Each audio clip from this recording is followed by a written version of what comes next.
people out there on the back street. What up? Guess what, fellas? Guess what?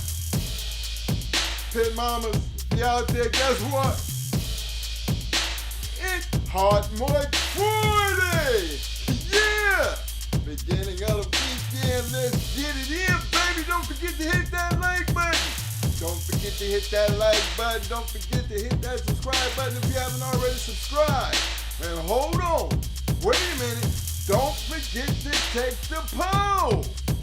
Yeah. Appreciate everybody showing up tonight. Appreciate everybody showing up. I want to give a big shout out to my man. Kennels in the house showing the love. What up, fam? My man. Student for life, dog training in the hills. Salute to you, fam. I like that little thing you were saying, man. Like, you waiting on, thank God it's Friday. Just sitting there, just smiling and shit. You be right there. Appreciate that love, fam. Get your pen and paper out, bro. Come take a run. My man came in scenes in the hills. What up, fam? The one and only Mr. Michael for Goods in the hills. What up, fam? The one and only long-time supporter of the man, Mr. David Morris in the house. What up, fam? Appreciate that, Mr. Morris. Got your address, fam. Thank you for taking care of that. We're going to take care of you for taking care of us.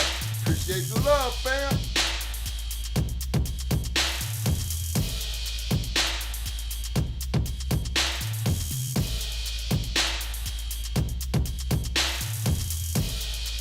Big shout out for Soul for Keats in the house.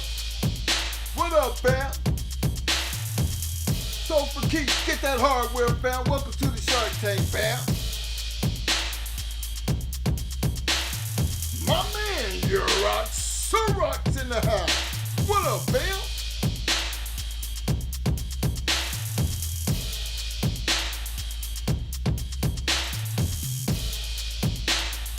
Big shout out to the Big Hill family in the house. What up, bam? Hey, yo, my man, Dreadlocks in the house. What up, bam?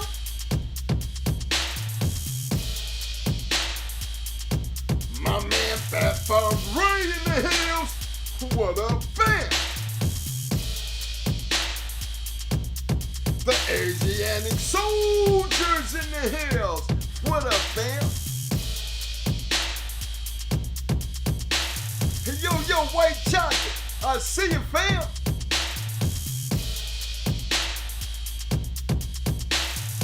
My mans and them self-made Kennels in the house. What up, fam? Genetics rockin' American Pit Bull Terriers in the house showing the love. What up, bam? Yo, Georgia boy in the house. What up, fam? My man, the incomparable Ben Brockton's in the house. What up, Ben?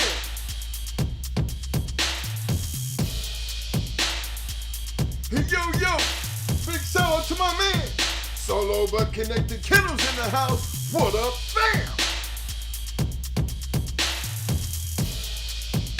Yo, my man, Walnut PA in the house. What up, bam?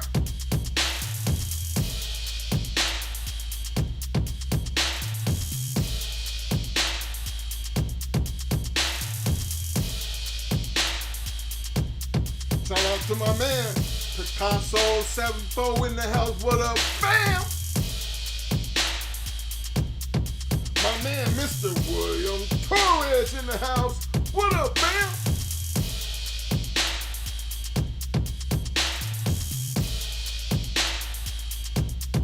Salute to my mans in there.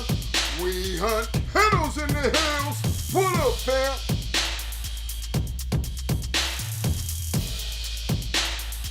Yo, Neptune bullies representing in the Shark Tank. What up, fam?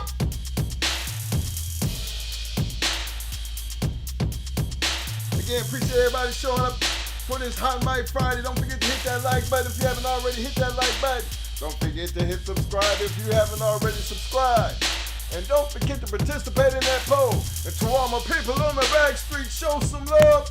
I see you, fam. Y'all know what time it is. Roll them up.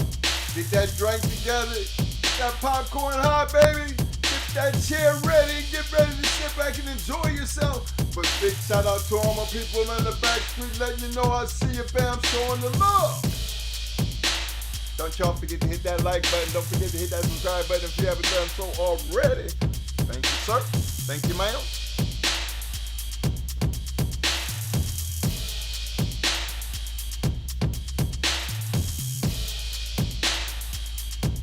Big shout out to my man, Mr. William McNeil's in the house. What up, fam?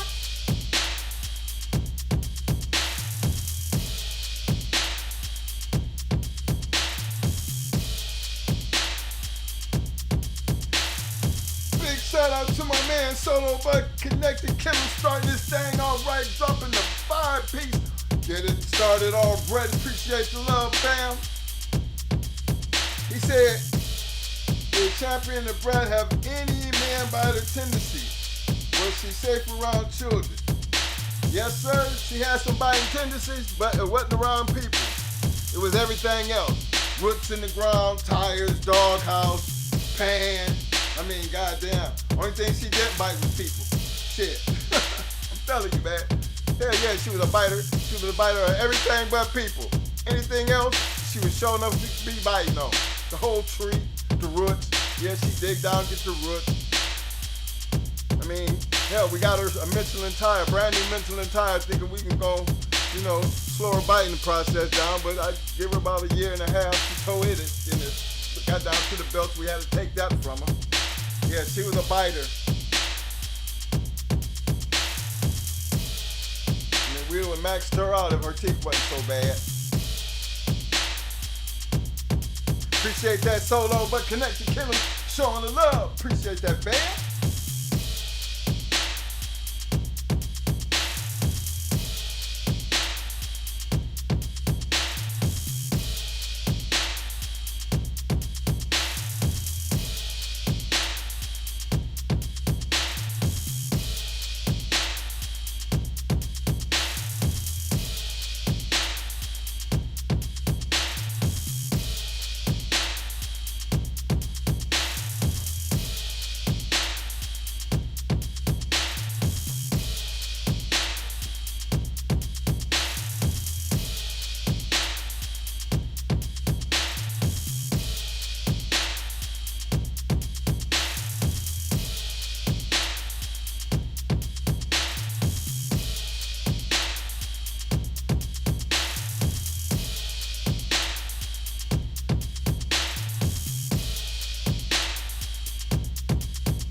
Shout out to my man, Dimitri Dots in the house. What up, fam? My man, Eli Monsters in the house. What up, fam?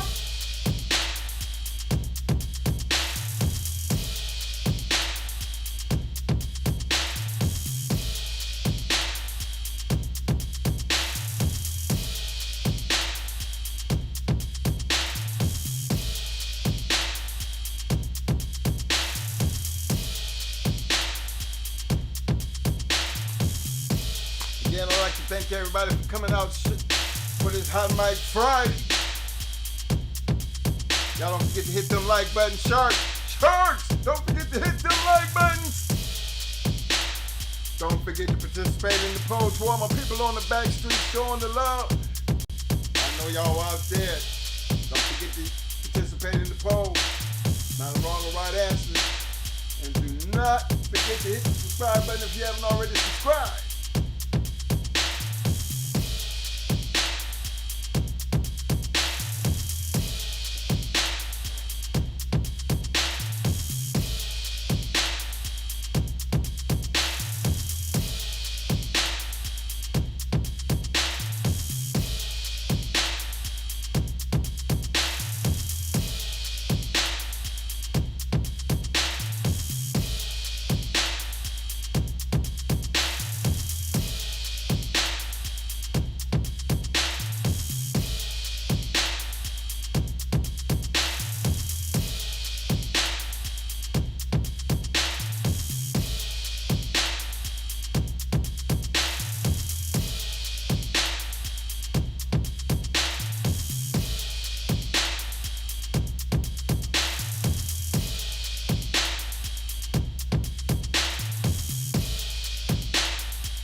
Shout out to my man, Mr. Prentice Car in the house full of BAM!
Big shout out to my man, Super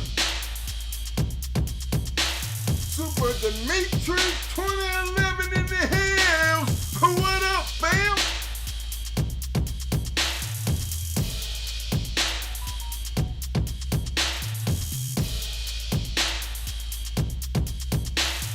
My man, oh man, what up, fam?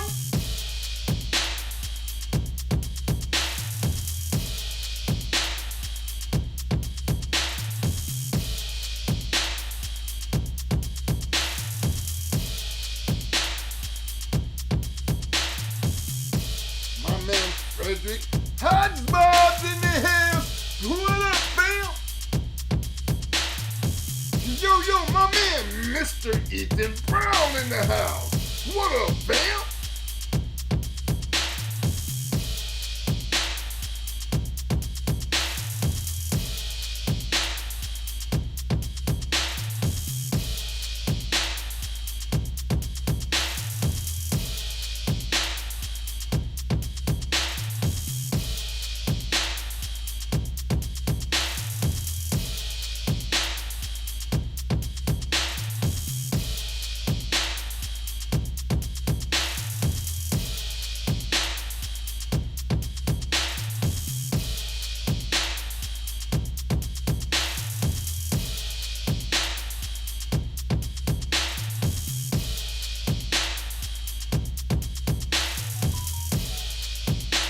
Yo, my nephew in the house, Mr. Derek Gibbons in the house. Gibby, what up, fam?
to my man Dre representing Samurai, Kennels, William, Yellow Dogs in the house. What up, fam?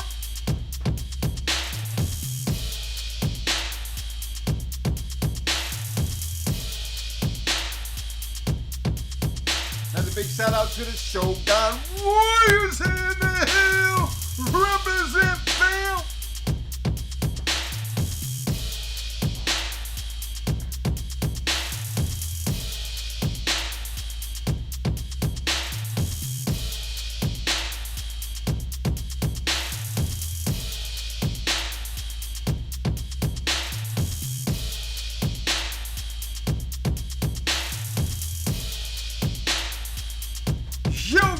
Yo, my mans in them.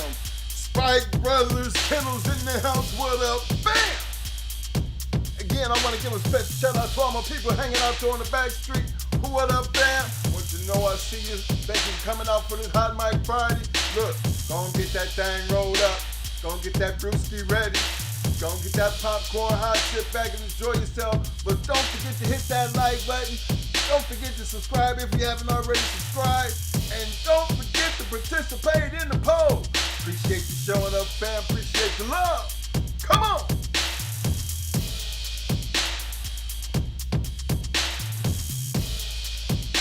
Shout out to my peoples in them. Talk of the city. Kennels in the house. What up, fam?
Representing Arkansas, Louisiana, Combine Kennel, my man, Mayhem Kennels in the house.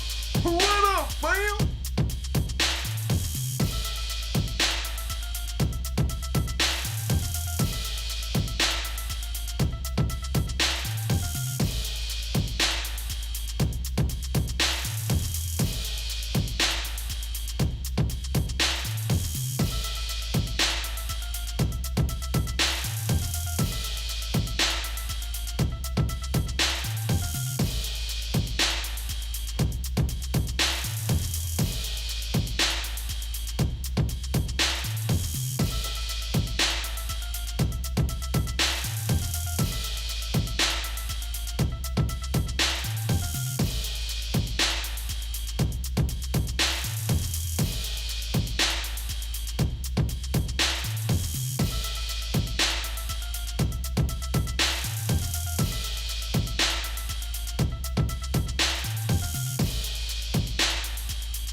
Big shout out to Heart and Finish Kennels in the house. What up, fam?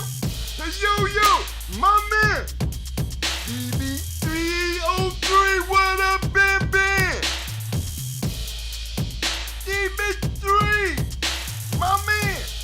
Ben Ben, what up, fam?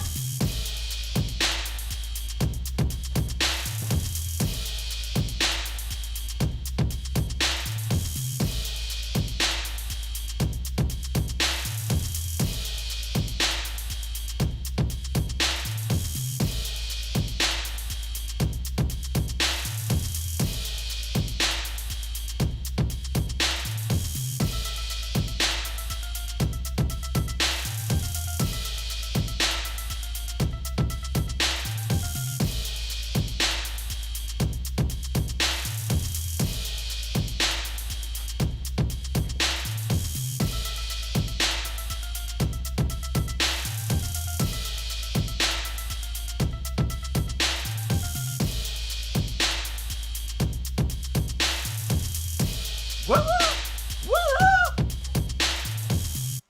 What up, fellas? What's up? Y'all know what time it is. It's Hot Mic Friday. What up? What up? Big shout out again to all my people on the back street. Big shout out to all my fellas in the Shark Tank. What up, fam?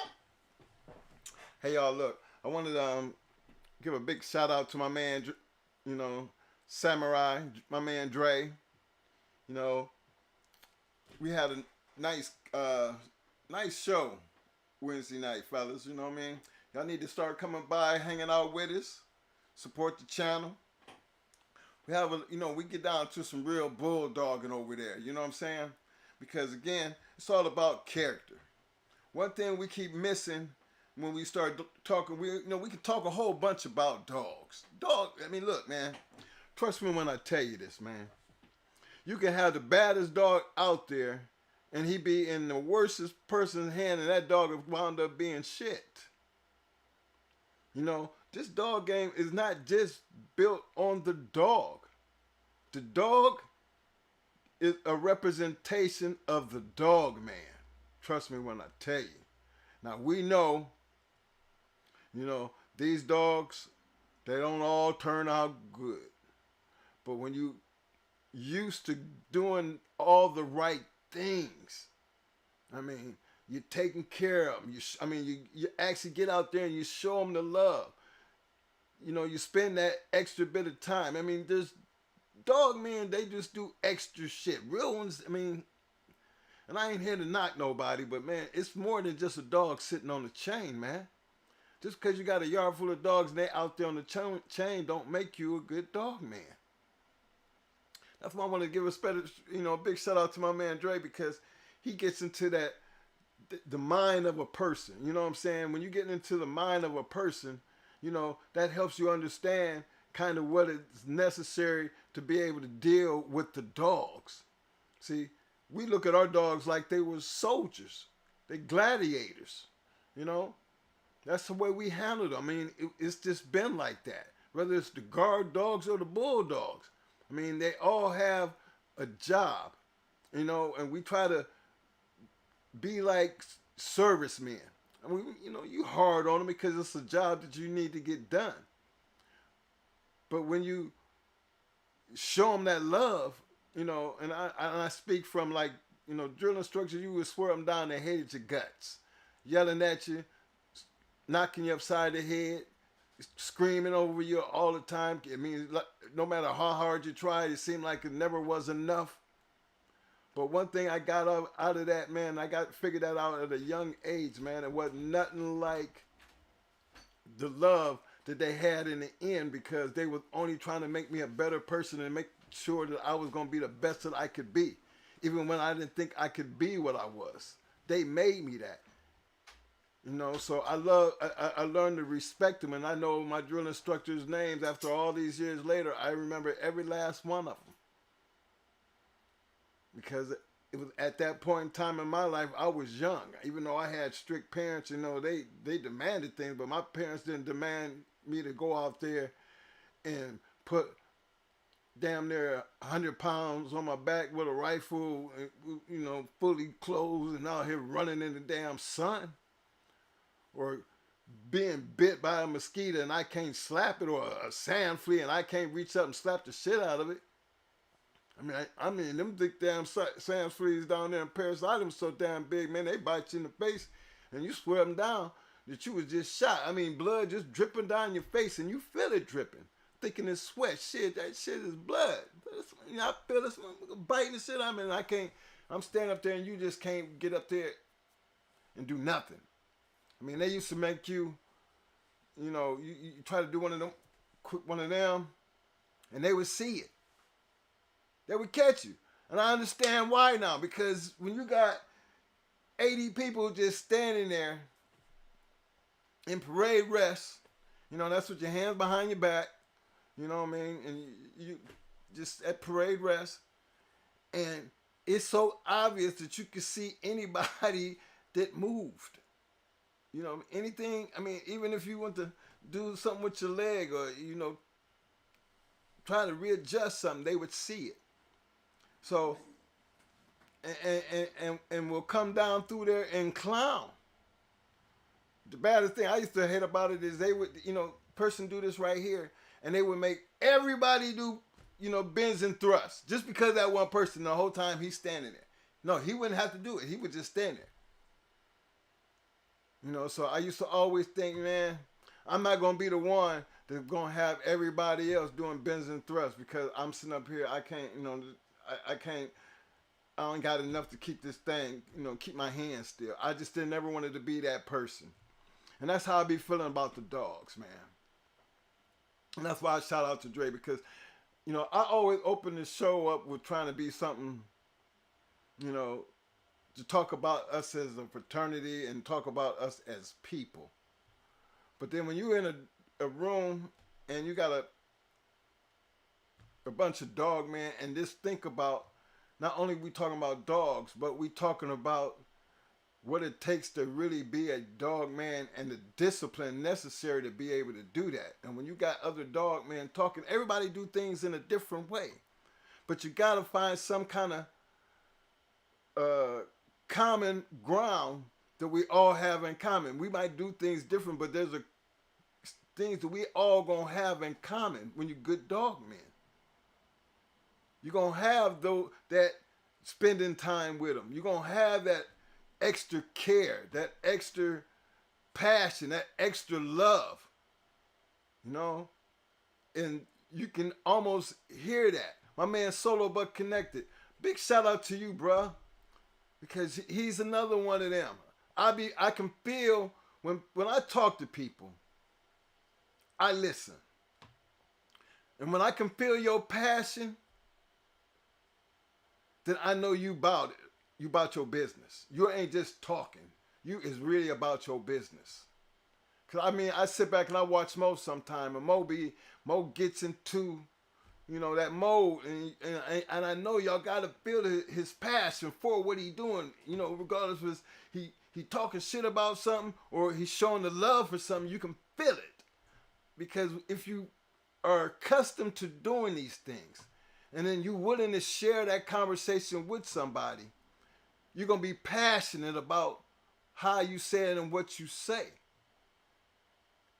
And that to me is so keen in today's world, because we don't have enough passion for each other to even think about having passions for the damn dogs.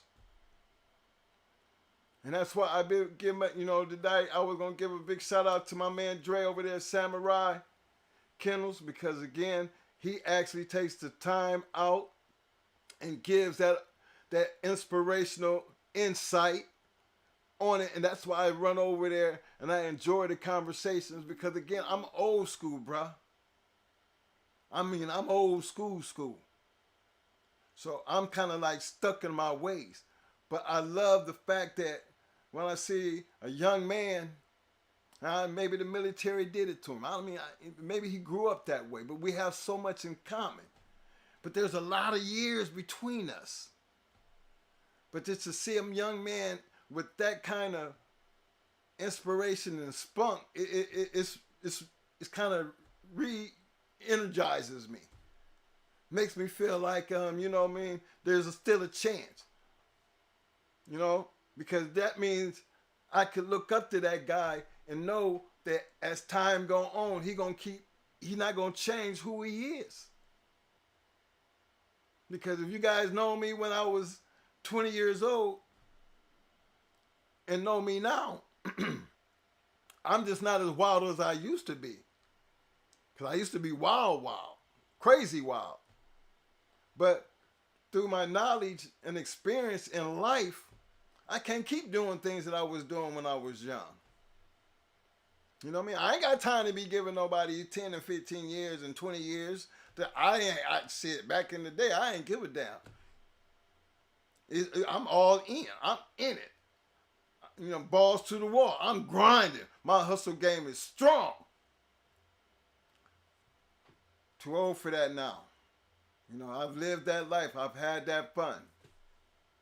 So when I sit back and share the things that we've done with y'all, that's why I explain to y'all. You mean, you don't know us personally, but we are open books. You know what I mean? There's no reason for us to even go out our way to try to be something that we're not. And that's not bragging. That's just telling y'all, man, on the real deal, from some real shit. You know what I mean? We have made many mistakes in life, but not enough to keep us in a bunch of trouble. Yeah, we've had the whole alphabet on our ass. But guess what? That's all they was doing, was on our ass, because they wasn't getting our ass. Because you know what? Discipline. Being disciplined in what you do and sticking to what you do, because again, any mistake, just one, will have you all jacked up. You gotta love you, or they're gonna tell you. You're right. So you gotta be good to people. You gotta love the people that you're doing business with. You gotta love everybody around you, not your whole neighborhood, because then sharing that love, they always seem to take good care of us in return. And I mean that. Even though I've had some to get on the stand and point out everybody in the damn room. No, damn well I'm sitting in the room. We sit right there in the room with it, but he jumped right around there. I'm talking about right there in the courtroom. Boom. Was there anybody else there? Yeah, him. Oh, Lord. But he never told on us. So always look at, you know, why? You know, maybe because we was always good to our people. Maybe them other people that he was telling on, maybe he had a reason. I don't never give nobody a pass to tell. I'm not, it just ain't in me to give a pass. But I couldn't help but respect that brother. Because he could have just went right along and just pointed at like he was pointing at everybody else. And those are the things that I'd be sad that they in that situation and they out there trying to say they self.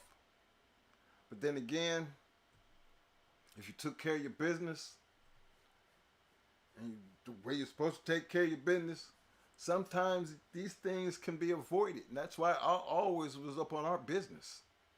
Always. You know, had a damn checklist and didn't play with it. Didn't get away from nothing that we did. What we did, we stuck to it, because when we put the plan together, the plan was meant to do this, and we were supposed to be successful. And if there's going to be anything going wrong in the plan, it's because somebody ain't doing what they're supposed to be doing in the plan. And that's just how it was. And held everybody accountable for any and everything that they do. That's how the fraternity is supposed to work. That's how having dogs is supposed to work. If you're checking your cameras, I mean that, if you're checking your cameras, because after all we've said, I don't know why you don't have cameras. Because they playing a dirty game out here. Dirty. You got to have something to fight with. So that's a must to me when it comes down to taking care of your business. But then taking care of the dog, that's cleaning up the shit. Giving them some water. Raking up the yard. Remember, all these things on cameras is that thing that you're going to have against, well, the dogs ain't had no water in the bowl. Well, the camera's showing you, you know, I was out there in the yard at such and such time and they had some water. You don't got something on your camera, you ain't got no. If you ain't got nothing on the camera, because you ain't got no camera, they going to take their word. Yeah, and if you're worried about having cameras, worried about something you're doing wrong, then that's what they got delete for. Yeah. Gotta have that thought. Gotta have the cameras on, fellas. And if you're doing something on the camera you ain't got no business doing, then that's why you're supposed to take the camera, go back and run through your camera, and just delete it. That's it. That's all you gotta do. That's if you're doing something you ain't got no business doing.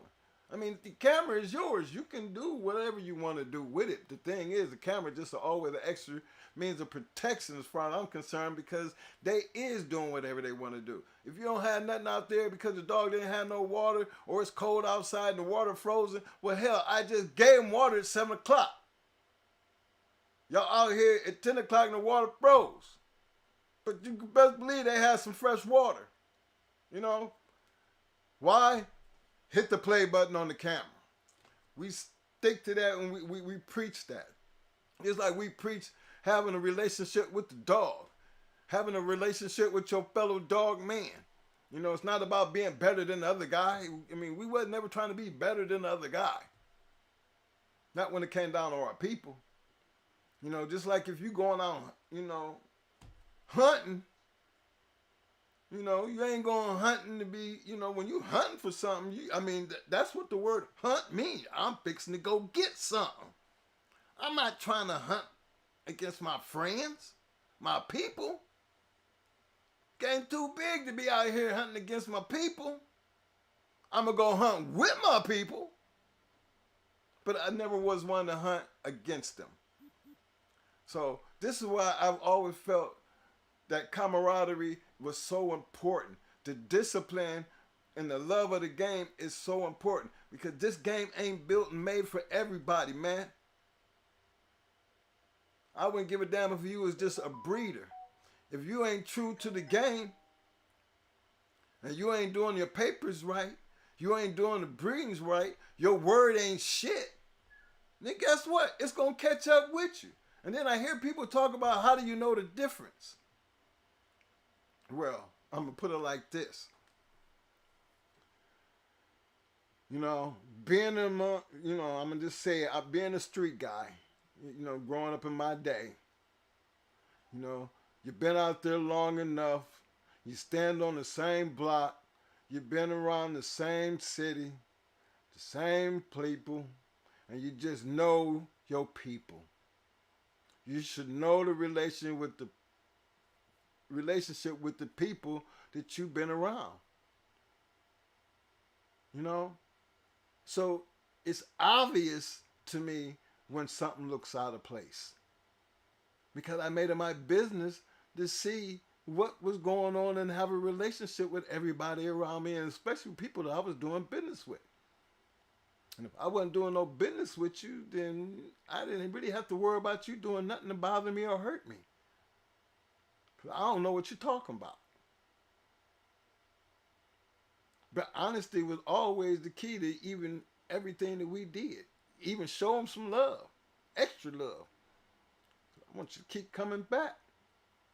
That's what a good dog man do. He gonna give you what you paid for. How you gonna get burnt out here trying to play the game? I mean, and they give you some foo-foo. That's your bus. You ain't check it before you took it. You know what I'm saying? I ain't gonna get out in the car and then look in the back. What? Nah, bruh. Nah. Everything gonna be open for season, open right now. Everything gonna be on the tape right now. Just how we gonna handle this. No, this how we gonna do this. And I think that's the way the game need to be played. I just don't believe in people getting took and not know it. That means you slipping in your pimping. You slacking in your macking. Which means you got a kink in your armor. That means you ain't all about what you say you are. And then you quick to blame somebody else for your bullshit because you slipping. Come on now. That's just how we roll. That's how we think. We limit that. And then we run out buying shit. He tell you all the time when he went out and bred dogs, he went on the goddamn people's yard to see for himself. Come on, man. That's just how we did business. Didn't give a damn nothing about the damn papers. Because we were the only reason Mo was journey on the yard doing it because he was already engaged in the dog. He already seen what the dog looked like, and he already know what he want when he get down there. So I try to just bring this to the forefront because again, these are things that we talk about over there at Samurai. Samurai Kennels talk show. Usually be hanging out there on Wednesday nights. Y'all need to make it a point to just hang out, man. I mean, because it's not always about, I can't go 5 hours and talk like this. But over there, he on that StreamYard, and everybody get a chance to chime in and speak what's on their minds. And I think that's a platform that y'all need to get over there and check it out. And if my other, I always got my boys over there at 7A Sports, they over there on Patreon, and they got the dog talk going on, and they got the real talk going on. Look at all these things outside. Get away from the drama for a minute, and let's get back to some real life shit. I mean, we grown ass damn men out here. This ain't no damn kiddie show. We grown ass folks. When you grown men and you got people who thinking like you thinking, or even people who just don't know, and you really want to know something from some older people, some real G's. Now, I ain't gonna try to just say everybody think they the shit. You know what I mean? No, I'm just talking about you can tell the ones who are the real and the ones who ain't. You can't, you got a problem. If you can't, then you need to check yourself. This is what I'm trying to turn y'all over for those who been burnt and those who done had wrong papers or been wronged by somebody. Let me help you and put you in the right places where you can hear the same thing that I'm saying. You're going to hear real G's who about their business, who've been successful about how they did their business. You're going to hear it come out their mouth as if I was saying it. Because we always going to have that same thing in common. We don't take losses at all. And be meaning that shit. Ain't trying to go to jail, but I ain't going to take no loss. So, if you don't know, these are different avenues that you can get out here and learn just a little bit more about life in general, which can help you become a better person. And I'm not telling anybody to get out here and do anything illegal. Hell, I'm a businessman. That same concept and ideal that I'm sitting here speaking on, I handle every day in my business. Every day. When I walk in your house, when I do some work, I'm looking to get my money whenever, regardless of what I put on that damn bill. How you paying? What you mean you ain't got no money? Oh, I've had that happen before, but guess what? I don't take losses. So it's just one of them situations that some people think they can play you, but then some people ain't meant to be played with. Especially if you know your business. So this is just like a little eye opener for all those, I sit back and watch all this, falling apart because somebody got burnt, or somebody got, didn't get what they was looking for. I mean, at some point you got to take your losses, man, and fix your own game. Stop pointing and thinking and worry about everybody else and start checking and pointing and looking in the mirror at yourself. Because the things that we try to tell y'all and show y'all, if you utilize even a quarter of it, you're going to actually see it different and get, really, you're going to get the same results, man. I'm just telling you, because ever since day one, Mo been telling you, he been copycatting off of everybody, all his mentors, the whole time, taking a little bit of something. They created us. He's telling you, he ain't boasting, talk about we all that. No, he's telling you what we did. Exactly how we did it. Exactly. The success, we can't do nothing but give it back to the people who took the time and was willing to give us the information they was willing to give us and the opportunity for us to do what we did. Now, come on. That has not changed since the damn very first show. But, again, I know I'm talking to grown folks. And y'all know I get around. So when I get around and I see the things that I see, and I know I'm dealing with grown folks and I'm seeing grown folks, I'm telling you right now, I've been in game a lot of damn years. And I know bullshit when I see bullshit. And I'm just be straight up with you. Because ain't no way in the hell that you would be able to survive unless you just talk that shit, but you really ain't about that shit. A lot of that going on. A lot of that. A lot of people talk about he ain't never been off the porch. Well, guess what? It's okay not to get off the porch. There is nothing wrong with not getting off the damn porch. Some people might just like the view from the porch. It's okay. But don't act like you something that you not. Because you stick out like a sore thumb. And then gonna get mad.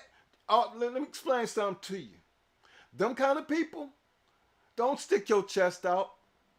Don't act like you gonna be hard. Don't try to be something that I know that you ain't, because you don't know. Let me explain something to you. It ain't fun when the mom go checking your ass and you ain't about your business. You talk that shit, but you ain't about that shit. You don't know who you messing with. Some people don't play that. And your mouth gonna write a check your ass can't cash, and guess what? You don't know who hit you. You don't know where it come from. See? I'm just being straight up because I am not talking to kids. I'm talking to grown folk. Grown men, grown women. Y'all done lived enough life that you ought to know better. Don't let this internet pump you up and be something that you ain't. You know what I mean? Because that is not where you're going to find your success. It's all right to have that 9 to 5. Get up and keep going to that 9 to 5 and doing what you do. For all my people out there, y'all know where y'all at. Y'all keep doing what you do. Keep your head down and keep taking care of your business. That's what I call survival mode. Get your soldiers in place. Keep teaching. If I can stay out of trouble, that means everybody around me that's doing what I'm doing is supposed to stay out of trouble too. Because you're doing what I'm doing. If I ain't going to jail, ain't no way in the hell you supposed to be going to jail. That's how I look at it. If I'm going to have some good dogs and I'm showing you what to do, there's no reason in hell that you shouldn't have some damn good dogs if you listen to what I told you to do. If you're trying to be out here and learn a trade, and I'm sitting here trying to tell you how to do the damn trade, if you're doing exactly what I tell you to do, there's no doubt in my mind you're going to be a great and good technician where I don't have to worry about working for me the rest of your life. It's time for you to go take your own and do your own for yourself because you're knowledgeable and I've taught you enough to get out there and put it to work for your damn self. That's the kind of guy I am. That's the kind of guy Mo is. Or why else would we be sitting here talking to y'all on Tuesdays and Fridays? This shit is real, and I need y'all to take it for what it is. Because, again, you come here because you want to be here. Because evidently it must be something here that has piqued your interest. There's no need to come here and try to be something that you're not because what you gaining from doing that? You sure as hell ain't getting no popularity. Because we ain't trying to run a popularity contest. All we trying to do is talk bulldog. We bulldogging over here. That's all we doing. We talking the history and the love of the game. That's what we want over here because that's what we do over here and ain't nothing wrong with doing that. Ain't no faking the funk over here. And what's wrong with that? Why can't we enjoy that? That's why I want everybody to, when I say support each other, I mean, you got J-Bo. Dogman TV with J-Bo. What's wrong with supporting him? I mean, I expect to see a whole lot of us popping up on over at his show. Samurais too. I mean, what's wrong with them? That I can't see all the damn sharks and all my people on the back street over there hanging out with them. My thing is, if you show the support and put some input, don't have to be much. It could be just about life in general. Share something. Because when you got enough people doing it, it's going to grow. And maybe, just maybe, it might grow big enough because when you got the general, and man, let me tell you something. The general, man, 7-8, I'm going to just tell y'all right now. Y'all remember when we started and how we started. You know, and I reached out to that man because I loved what he was doing and asking for just a little bit of help, just a little bit. I didn't know he was going to bring the whole team, the whole damn team. And I respect it to this day. And I respect the how he did it and what he did. And I tell y'all that because he set the mark. It's up to me to start climbing up that ladder because he gave the opportunity he gave me. I want him to be proud of me because of what he did. I'm going to use and I'm going to succeed. You see how that works? I'm going to make Kim appreciate. And looks like, I remember when I got what I did for them, man, and they took off. And he right. And I want him to be proud of me for doing that. Just like we did with everybody else that we mess with in these dogs. I'm grown as hell, but I have humbleness and appreciation for the people who helped me get to where I got to go. Proud of the ones who took my one. You know what I'm saying? And proud of my little ones who were took and got out there and did what they did. You think I ain't proud of them? Y'all talk all the shit you want, but I know damn well. I got some boys out there who could do and talk that same shit because they came through a GH.CH or an A quality service or a prime time production. I got people who can say and show their success based on coming through my camp and be sitting back and let them know as much as I can. DB3, Ben, you know what I'm talking about. My nephew, Derek Gibbons, Gibby, y'all tell them what we talking about. Them were young men, very young men. And they make me proud. My man, Red Bobby. Love that man. Remember when? My man Nate. You know, I'm just my boys. Gainesville. My boys. How can I not be proud of them, man?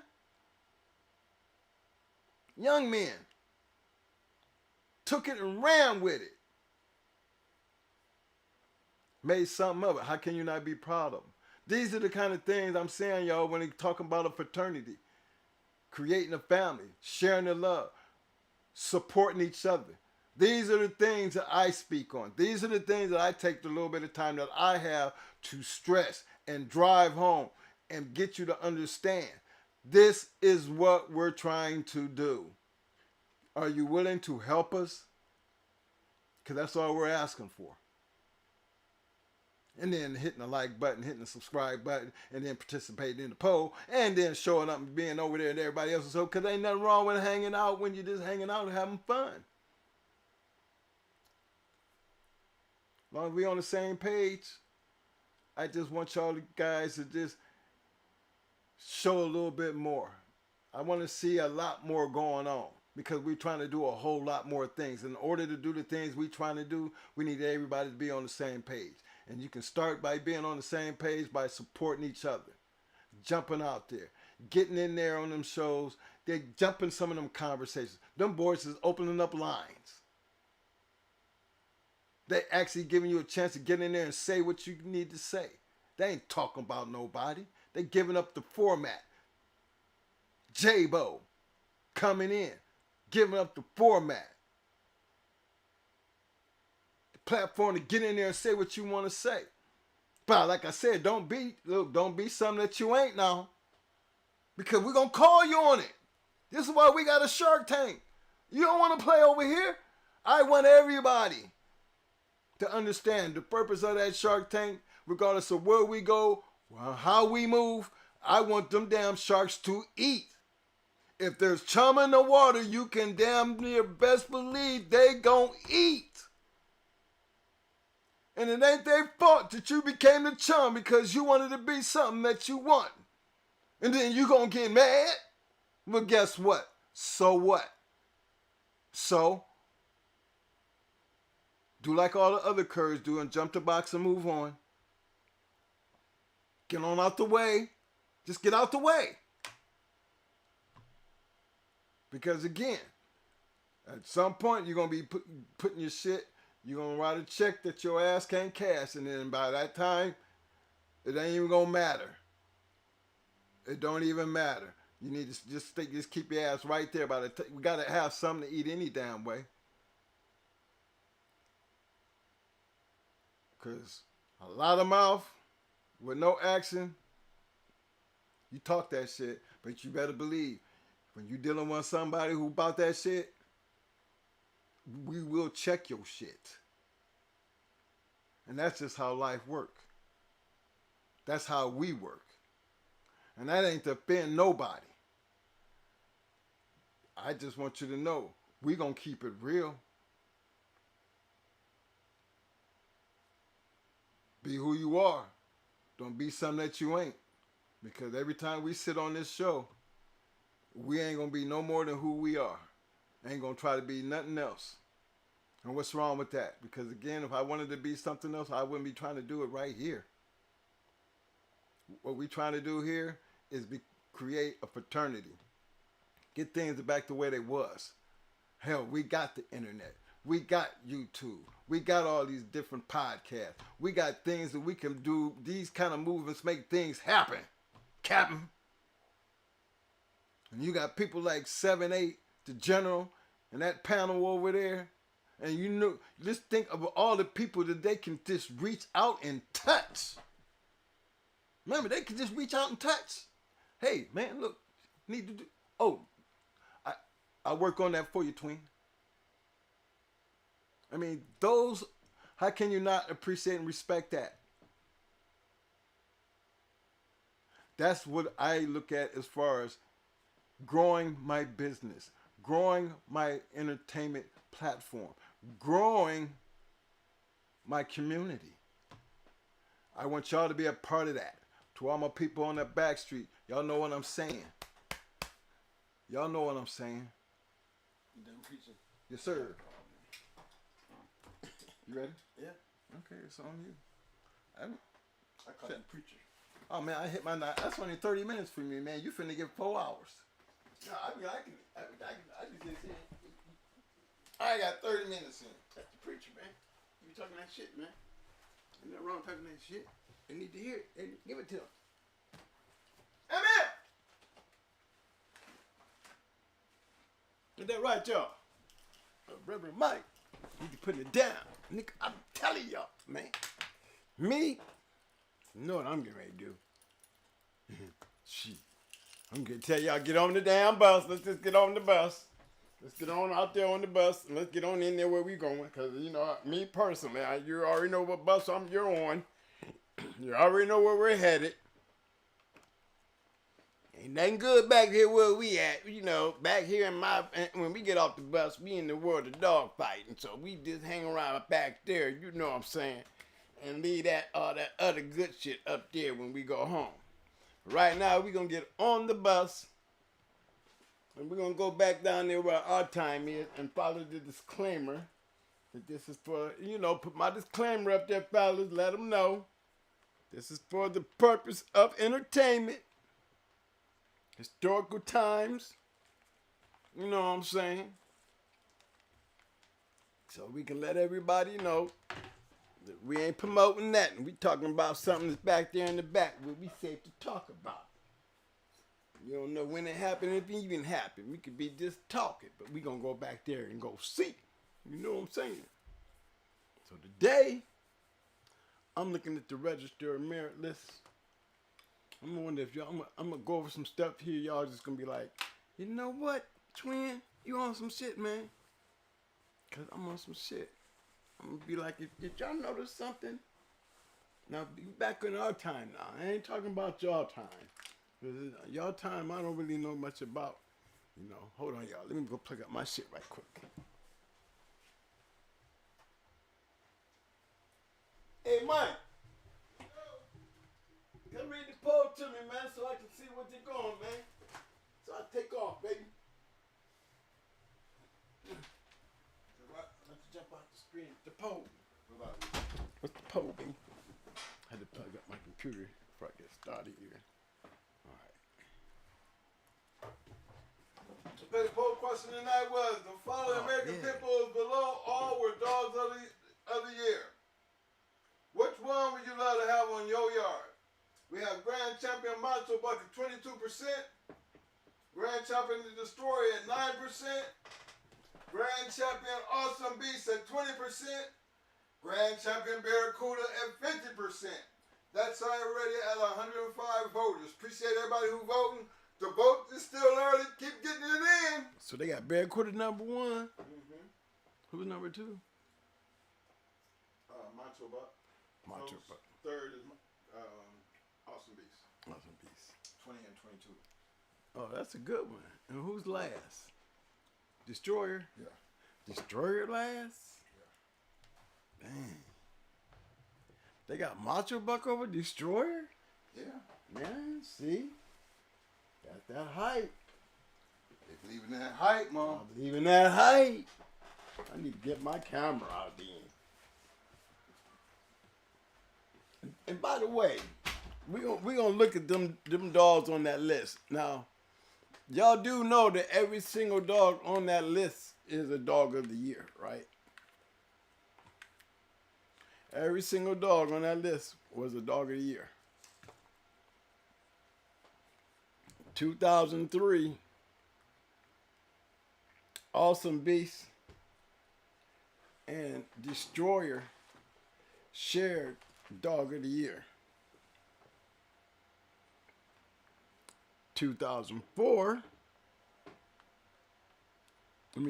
2002 Barracuda was, I think it was 2002. I think 2002 Barracuda was Dog of the Year. Let me make sure, but if I'm correct, all of them was, yeah. Barracuda was 2002. That's right. Barracuda was 2002. Size them up.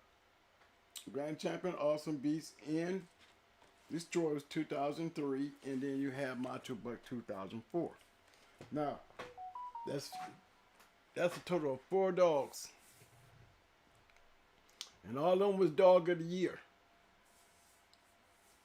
Did anybody notice there was something those dogs had in common? Did anybody ever pick that up?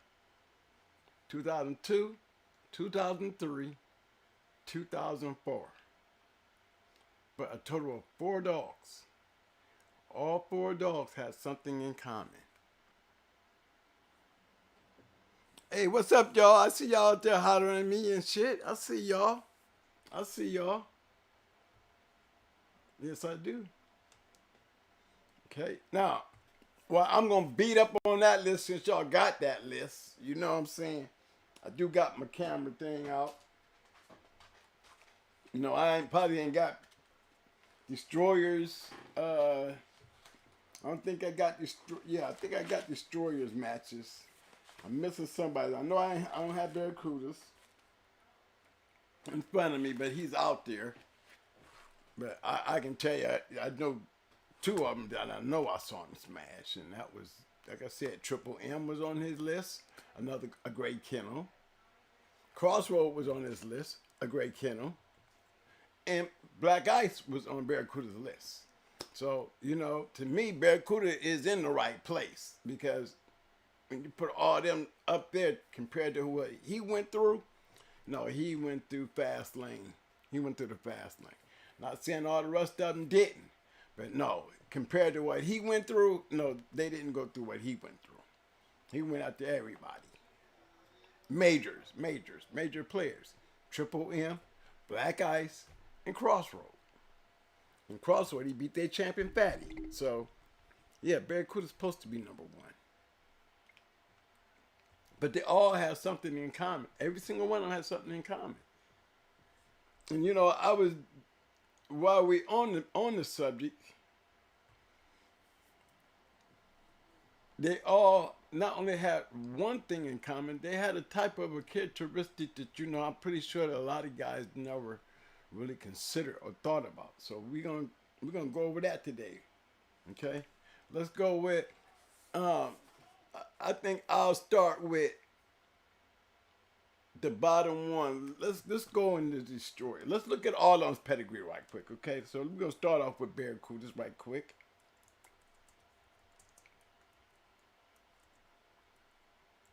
We're gonna pull up Barracuda shit right quick.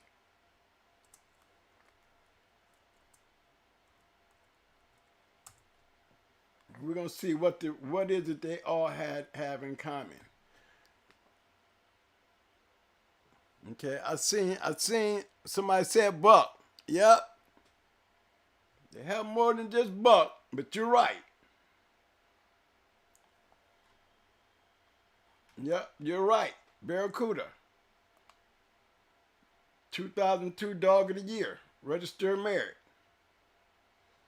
Look how he's bred.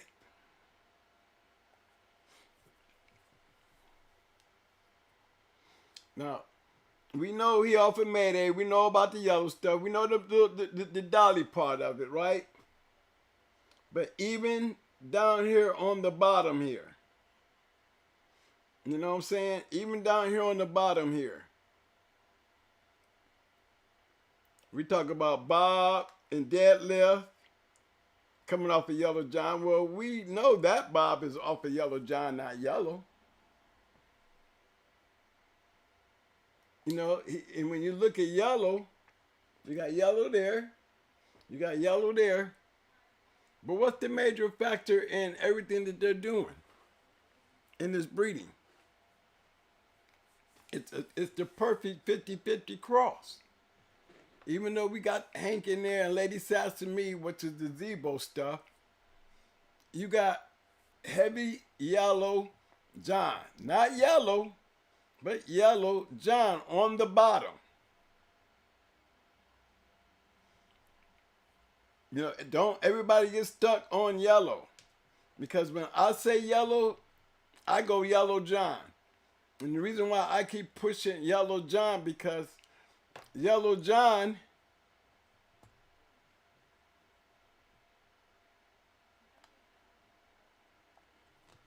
is a red boy dog. That's why I keep pushing him. It's going to come up to y'all here in a second. And when I put them all together, because by the time I get there going through this trail right here, y'all going to be tripping. But I just want y'all to, you know, pay attention and watch where we going with this. Because that's the bottom of Barracuda. A 9-time winner. Y'all say that would be Yellow John Jocko. It wouldn't be yellow. It would be Yellow John Jocko. To me. If I was a breeder and I knew what the hell I was talking about and what I was doing, I would call that a Yellow John Jocko cross right there.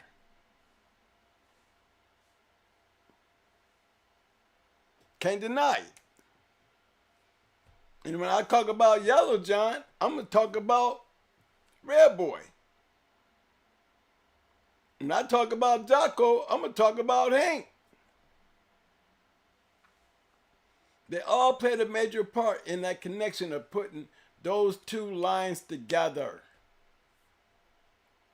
This right here, very good piece here. See, Jocko played a big part. See that Mayfield stuff?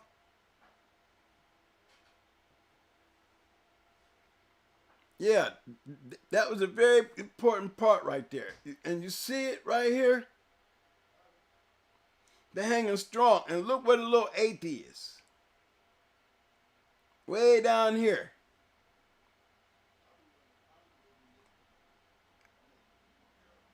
You see her? Right there. Everything else is Jocko. So they took a characteristic, not losing sight of what they started with, which would have been this right here. And they start piling Jocko on top of what?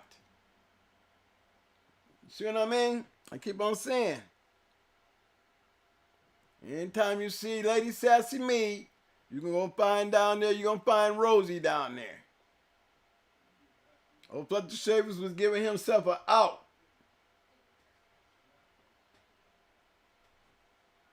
You see the out? Right down there. And he took that out and he built it from here, the Jocko part, because he had Jocko. Fletcher Shavers had Jocko. A breeder now. Not only was Fletcher Shavers a breeder, he is the one who was putting Jocko down. He's the one that when he won 3 with Jocko, he retired him. So that's Fletcher Shavers doing that. Fletcher Shavers was a smart guy. He was a breeder. Was he breeding papers? No, he was not. You're not breeding papers when you matching these dogs.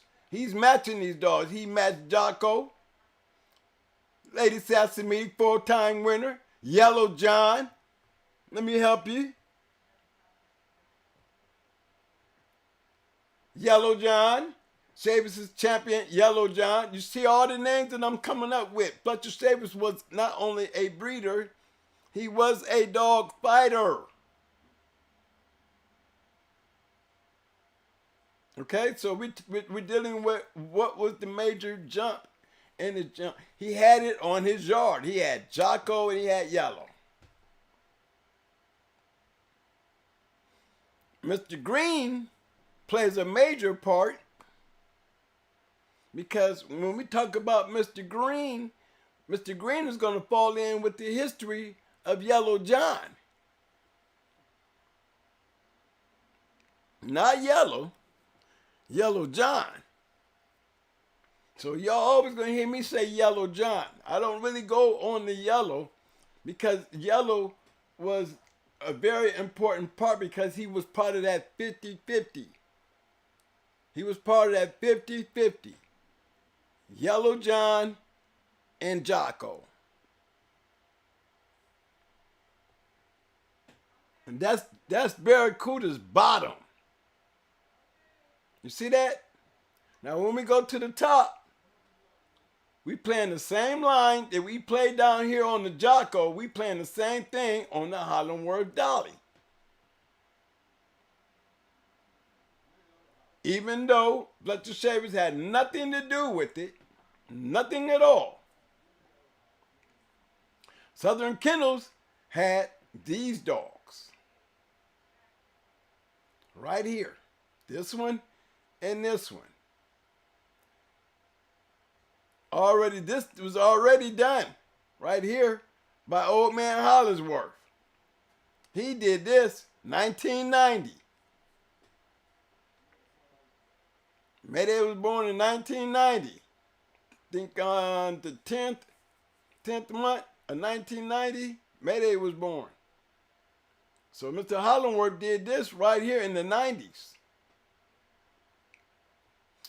When this dog came out right here, what we dealing with again? When Victor looked on his shit, he's already got his shit. He's got Mayday, he's got Dragon Lady, and he has Choice. Champion dogs. These are match dogs. Victor's already on to something because he not only has Mayday, he has Dragon Lady, he has Choice, and he's matching the dogs.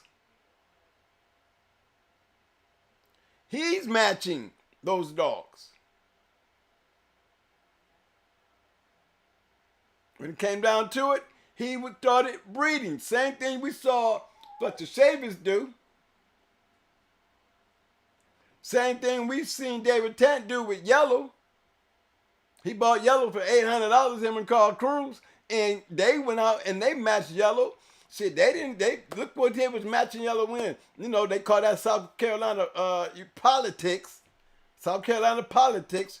He went into one count 3 times out of the 6 times that he won. He went one count 3 times. He can beat you in short order. Or he can take you along on long order. Either way, Yellow was a 6-time winner because he did just enough to beat you. He was not a fantastic all out, but he was unbeatable. Because they could not find a dog to beat him. Even though he gave one count 3 chances. But that's that South Carolina politics. Can't take nothing away from me. Show can't take nothing away from me. Because why? Because back in my time, that's the number 2. That's number 2 on the greatest producing dogs of all time. That 50-50 cross is number 2 as being one of the greatest dogs producers of all times. A 6-time winner coming off a Yellow John. Another producer. Red Boy, a registered mare. Count them. It's right there, clear to see. Red Boy, yes, he is a registered mare. Was Yellow John a registered mare? Yes, Yellow John was a registered mare, and he was a champion. What about Yellow? Was Yellow a registered mare? Yes, he's number 2 on the list. And then when you go to Mayday, look at Mayday, okay, he's grand champion, and guess what? He's a registered mare. So there is definitely some genetic shit going on here.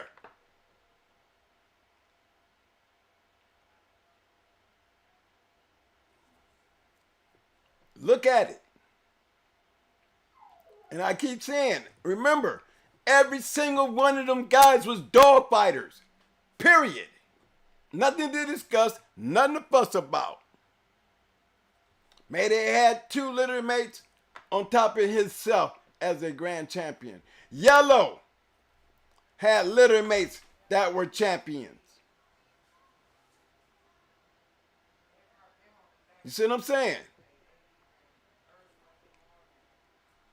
Yellow John. He's not the only champion. Remember, Yellow John is a champion himself. Red Boy is a champion himself. What can we say about Red Boy? He's major factor in this. Major factor. We're gonna get around to him because we just came off the old family Red Nose. So we know that Tramp's Red Boy goes back to the old family Red Nose. Did we make that clear, chat room, on our last show? Okay, now let's dive down here to deadlift.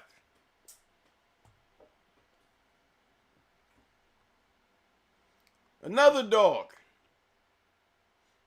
David Tant, great match dog. And a hell of a producer. But what are we looking at? Are we not looking at the same thing that created Yellow? Remember Yellow's bottom? Remember Yellow's bottom? Look at down there, Jocko. Hey, Gladys. That double bread, tight bread, triple bread Jocko. Same thing.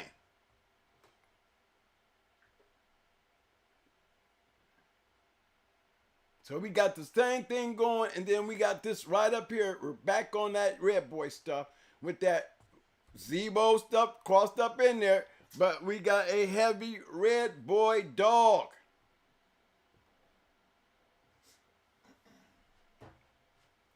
Another important piece I want y'all to remember. Why am I keep pointing these things out? Because we're still talking about fighting dogs, not pedigrees.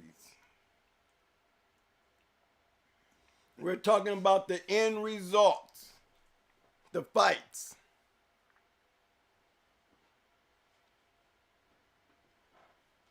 Gas and Ghost said Red Boy is not a champion, but who called him a champion?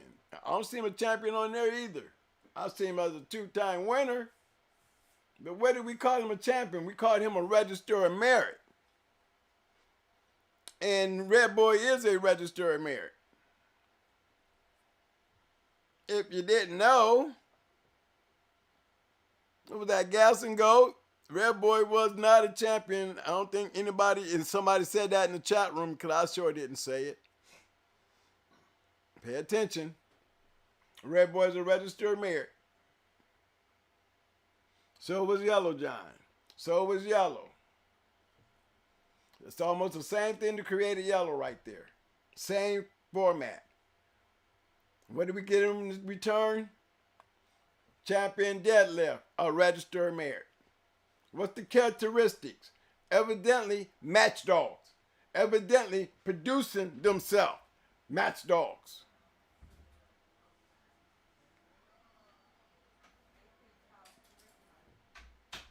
Y'all see that? And we still on Barracuda. The one part to read I'm gonna dab into is Dolly. Why I'm over here dabbing into Dolly? Because remember I said we're gonna end up on the Register of Merit thing when it's all said and done. So if we look at Dolly, Dolly's a heavy Patrick dog. What's the common factor in Dolly? Bolio.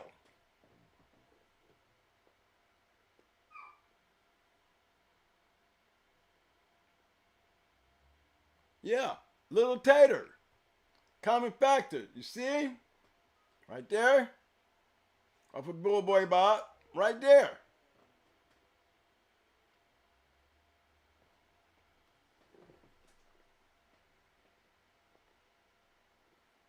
And if you look at Tonka, look how Tonka bred.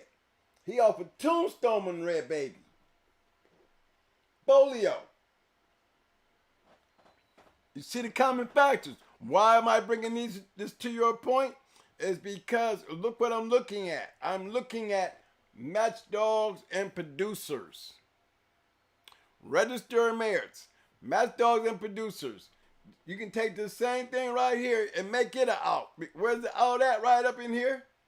Right there? Right there and down here.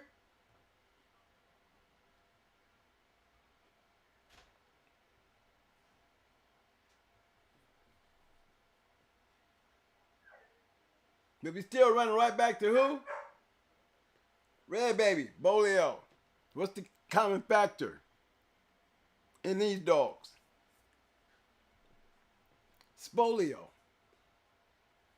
Double bred boomerang, remember the out? But we still going right back to the same shit that we was dealing with. The bolio.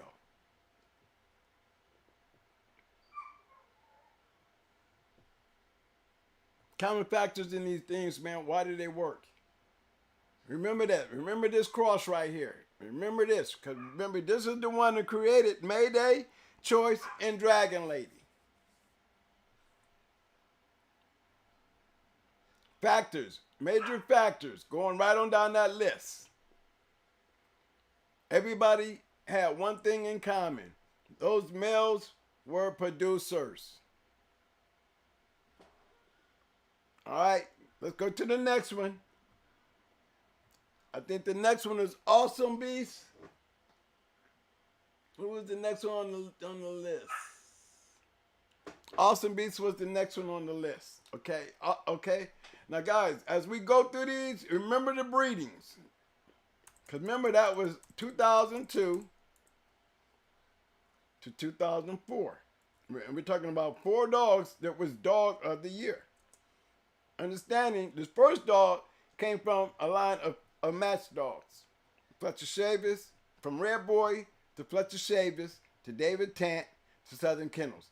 All of them are kennels that's not necessarily breeders, but dog fighters. David Tant did match Yellow. Fletcher Shavers did match Yellow John. Victor Acart did match Mayday. Powerhouse, they did match Deadlift. Now we going for Awesome Beast.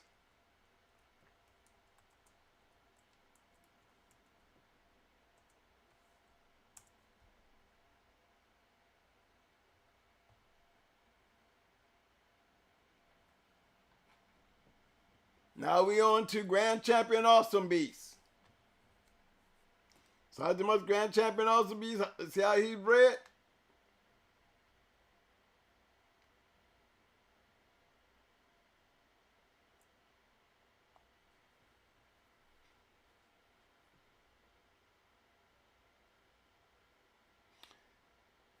Champion Nico.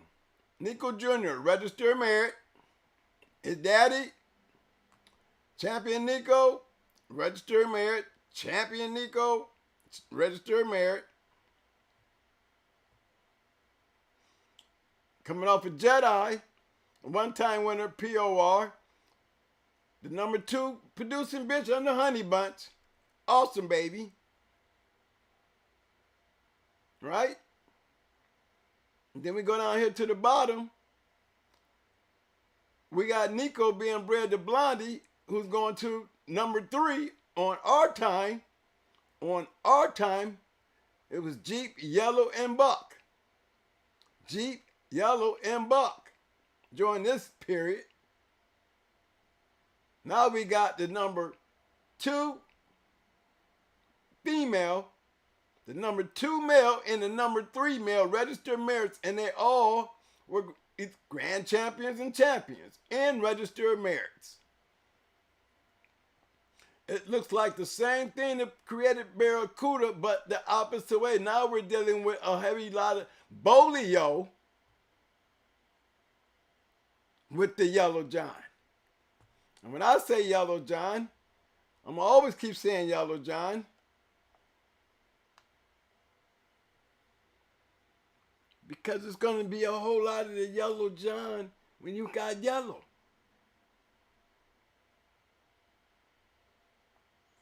And when I say Yellow John, I be speaking of Red Boy. Because Yellow John was off of Red Boy. What was the common factor? Was it yellow? No. It was that Red Boy dog being crossed with that Jocko dog.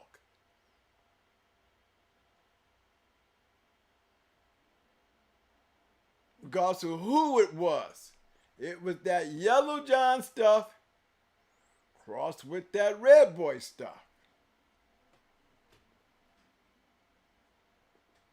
See Grand Champion Rodney down there being bred to Penny, more red boy.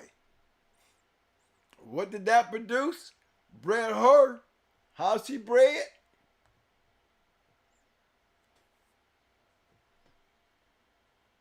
He's back on that red boy Jocko. Red boy Jocko. There we go again. There we see that sassy meat again. But what's the common factor? Red boy. Then you got Jocko. So now, number 2 bitch on the registered merit in my list. My time. So now we got the number 2 male who was yellow. And we got the number 2 female who was awful yellow. Still going back to who? Red Boy and Jocko. Added with some who? Bolio. From Barracuda, didn't Barracuda have Bolio in him? Yeah, he was Red Boy Jocko. Then we gonna add that Eli stuff, but it was a quarter of that. But then we still finding out we're seeing that Patrick stuff. The Bolio cross. Bolio and Red Boy. Bolio, Red Boy, Jocko.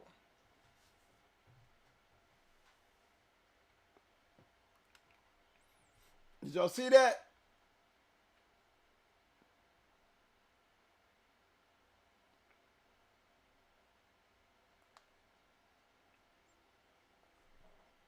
Let me help you. I go a little deeper. I go into the Bolio all the way.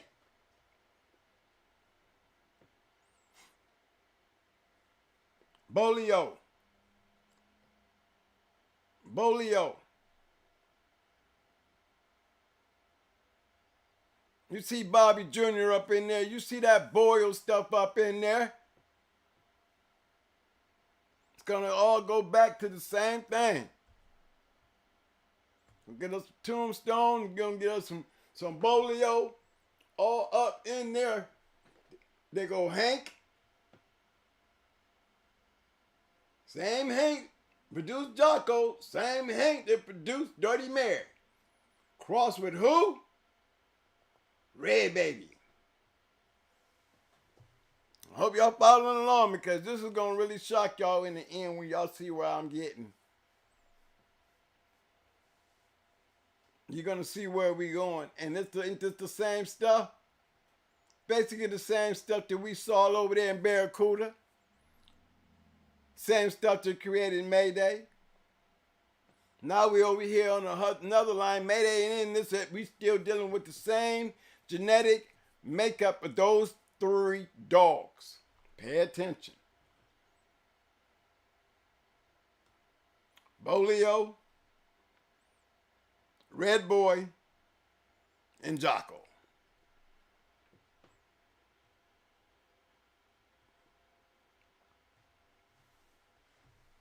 Where's she at?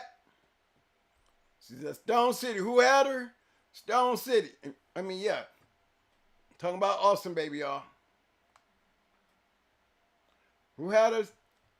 You got Nico Jr., Blondie, Nico, Jedi, all from a active kennel. Are they a breeding kennel? No, they are dog fighting kennels. Like Fletcher Chavis.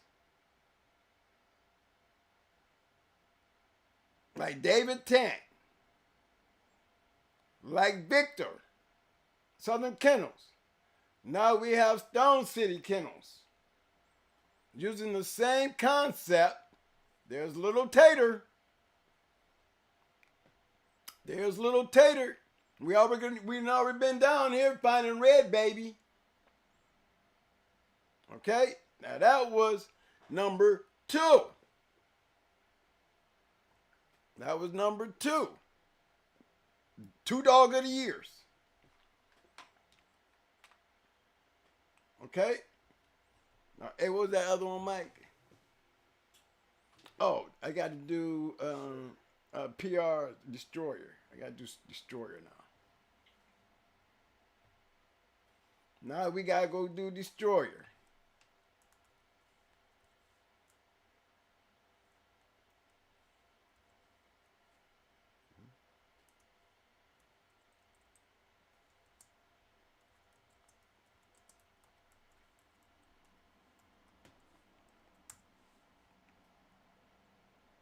Now, one thing for damn sure, we are still, as long as y'all are following along, and you know, and we ain't losing sight on where I'm at on this. You know, I'm looking at breeding kennels, but I'm also looking at dog fighting breeding kennels. Look like they breeding they shit to do they shit, because that's exactly what Fletcher Sabers did. We got proof of that. We got proof it was Yellow did it.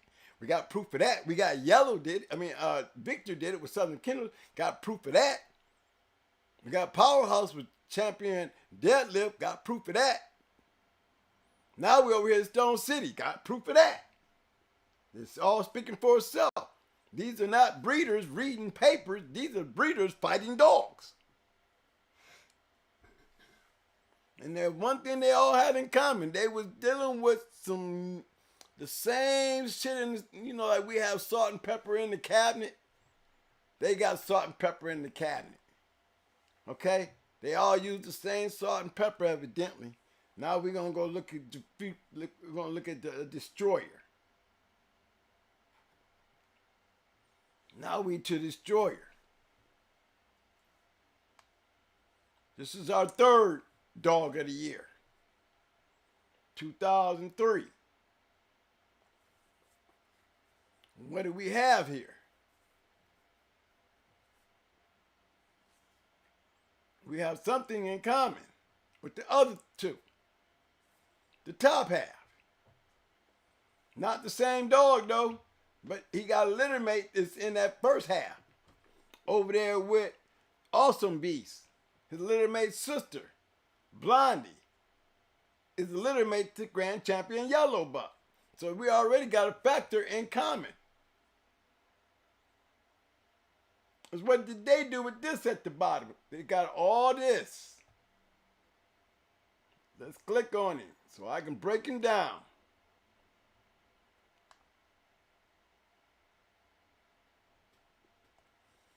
We're going to see the same thing with him that we seen down there with Deadlift. Because we got Awesome Baby right there. So that's a fact. We know we are dealing with another Red Boy, Jocko, Bolio Cross. We know Tombstone there. But I'm looking at the factor. What is the factor? Yeah. We see Tombstone there.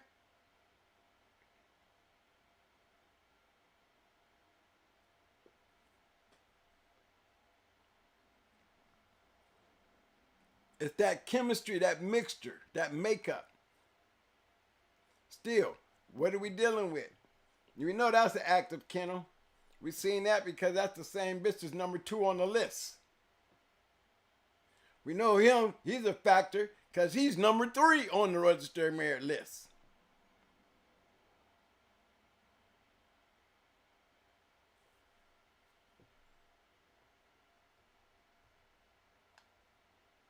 All had one thing in common. They had that one piece in common. You see the bottom half? It's like Deadlift. This buck had more, even though he was Bolio, he had a lot of Tombstone. Had a lot of Tombstone. Now that was number 3. Okay, what was number 4? Macho. I jumped Macho Buck, right?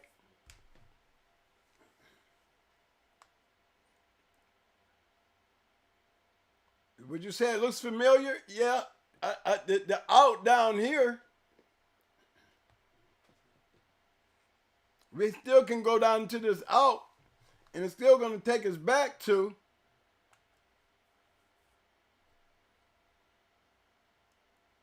you see Bully Son?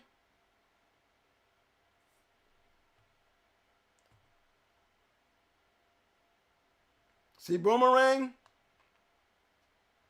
Midnight Cowboy? Arts Missy?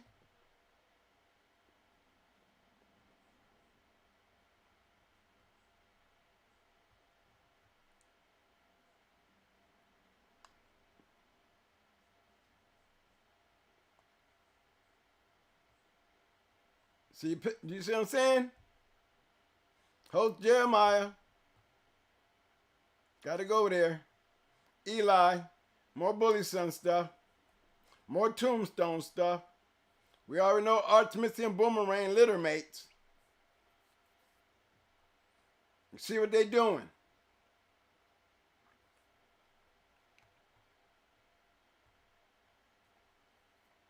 So they wasn't just reaching. You know, and let me go to Jesse.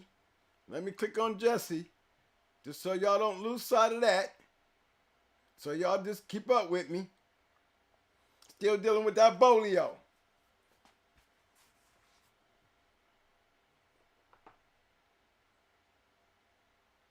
You see it? Heavy Boomerang bolio.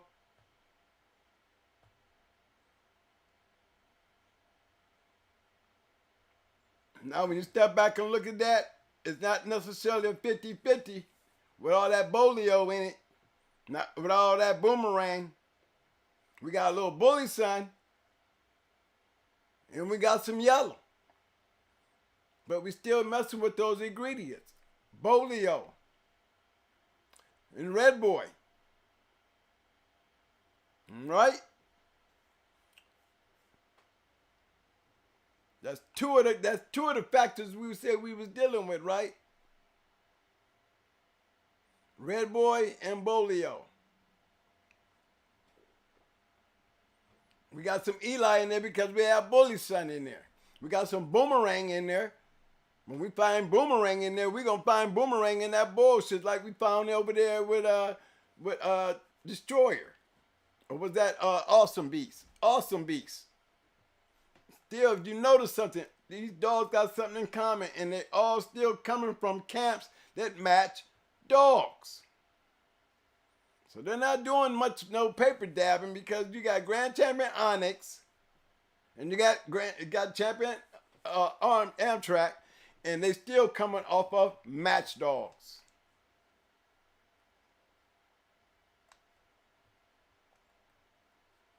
Right? Now, we still talking about these 4 dogs. These 4 dogs were all Dog of the Year dogs. Remember that. All 4 dogs was Dog of the Year. So these are some pretty good dogs to be Dog of the Year, but they all got one thing in common. That just tells you who was holding the strength back there between 2002 and 2004. We can go back further than that, and I'll show you. I'll blow your brains out, but I just keep it simple by keeping those 3 years, 2002, 2003, and 2004. 4 dogs. And by the way, every one of these dogs came by way of a dog that was in the 90s. Every one of these dogs coming behind these dogs were 90s dogs. Putting in that work, baby. He's putting in that work. Okay? Now let's go. We got one more. We got Macho Buck. I mean, I'm pretty sure all y'all know. Y'all just go ahead and say, yeah, y'all already know where it's going. Y'all already know where it's going, but it's a point to be made.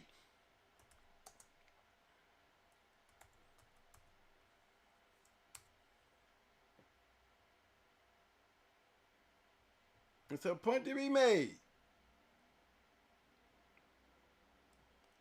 This is Macho Buck. Okay, let me see. Here's one here.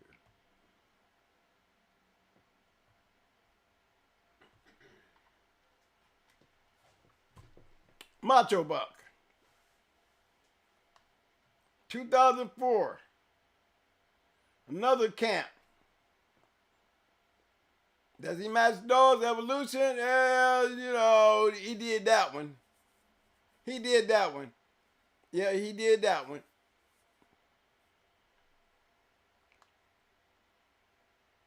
Look how he's bred. Now we're dealing with 357, another champion, registered merit. Buckus, registered merit. Buck, registered merit. Daisy May, registered merit. Miss Leakey, registered merit. Mayday, registered merit. Number 2, female, registered merit. Dolly, registered merit. What is it? What is it? It's Yellow John Bolio. So Red Boy, Bolio, and Jocko.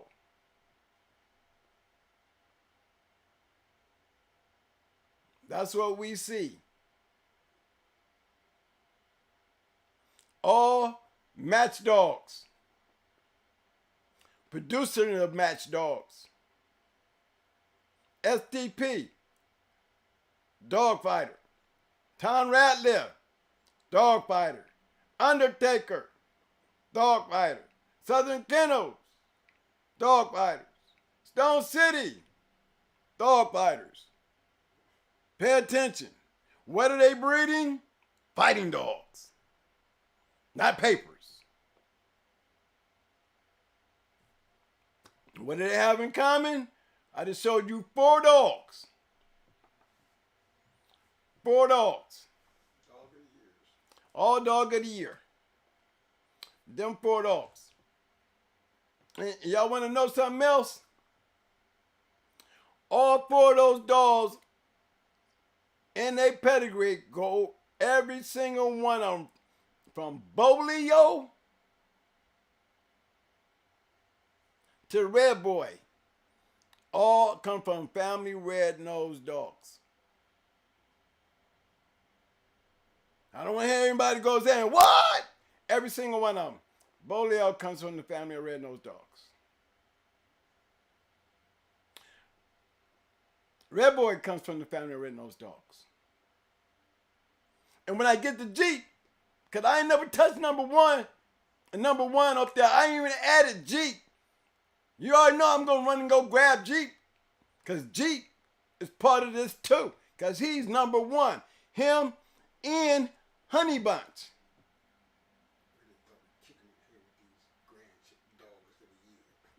I'm just over here beating y'all up with the dogs of the year, showing you what nobody breeding papers. They was breeding match dogs.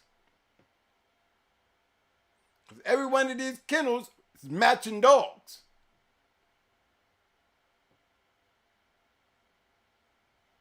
There's a whole lot of all whims up in there. They damn near went, what, a whole generation from 3 to 2. The whole goddamn, what, 1, 2, every dog in the 3rd and the 2nd is registered merit.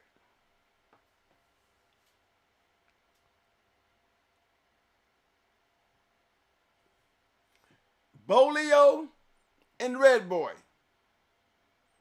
All goes back to the very same thing we just did the show on the old family red nose. And then when I go get Finley's bow, gonna make it even worse. Gonna make it even worse because Finley bow go back there too. And what they say, Kobe said he didn't put out no family red nose when every damn one of them came off a Kobe dog. Every damn one of them. Every one of them had something to do with the old family red nose. I bet you y'all didn't pay that close attention. We always talk about Zebos and everything. I mean, Dibo. But no, I don't think Dibo is in there as much as them damn old family red nose coming through that Kobe. Kobe is got more shit in more of these dogs than Dibo, period. And we talking about number 1, Jeep, number 1, Honey Bunch, number 2, Yellow, number 3, Buck, number 2 on the females, Awesome Baby. And every single one of them dogs, they go back, you gonna find some old family red-nosed dogs in their ass, and they all gonna go back to Kobe. Being that Kobe never had an old family red-nosed dog with Kobe name on it. Oh, did he not, or did he? We proved that was not true. Now I'm going to show you the big impact, because now I'm telling y'all them same dogs had old family red-nosed dogs in them. That consistent red-nosed shit that was strong enough to maintain the line. Even when they're trying to do it pure, it can still be done. It was done with Red Boy. It was done with Buck. Because Buck was Bolio. He had some old family red nose in him. And now we're going to talk about Yellow. And that Jocko cross. No, stop the Jocko and give me the Red Boy. Because that's where we start at. We go with the 50-50, but where's the major factor in there? We got to say Jocko because he's a part of it. But I've already made my claim. Because if you look at Jocko, Jocko got a halfway point that he can't go but so far, and he can't do that without Yellow John. That old family red nose shit coming through Red Boy. Yeah. Okay? That's as far as you're going to take Jocko while he's taking that ride. Because he plays a part in the story. But the factor, because he ain't over there in tab shit. No, Jeep is over there with Finley's bow. With that Red Boy who has family red nose in both dogs. Both dogs. Jeep and Yellow.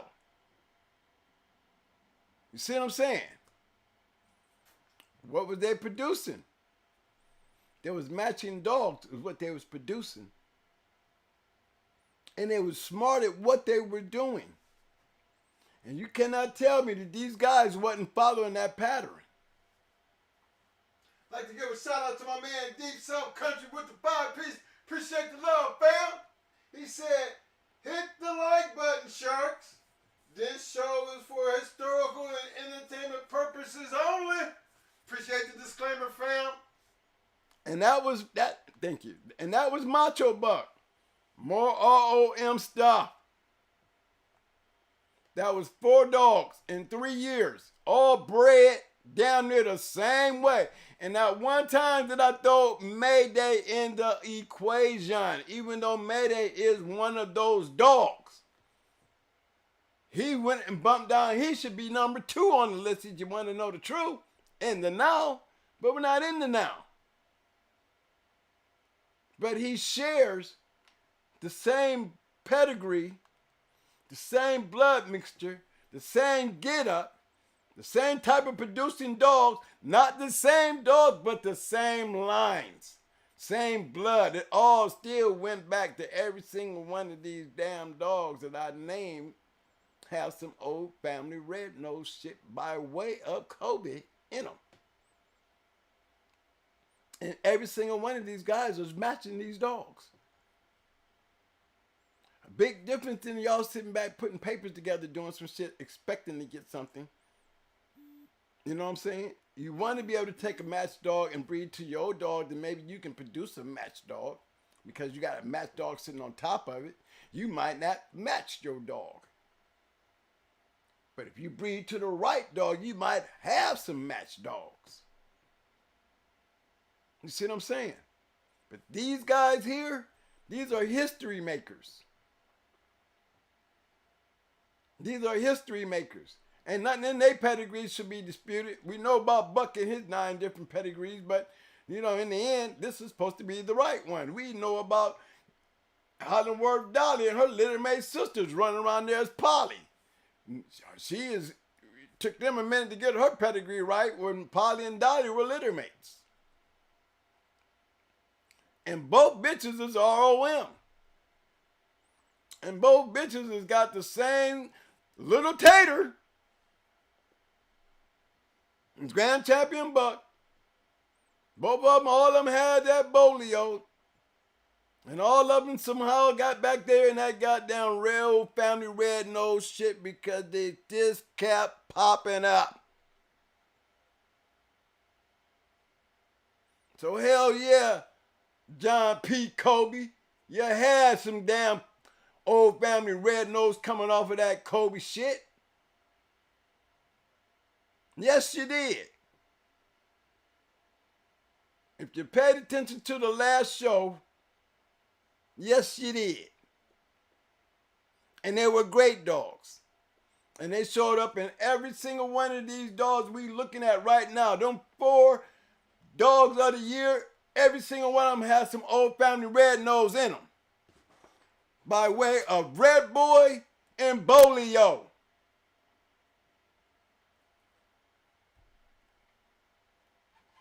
Major factor? Yeah, because these are some of the top breeding dogs of all times.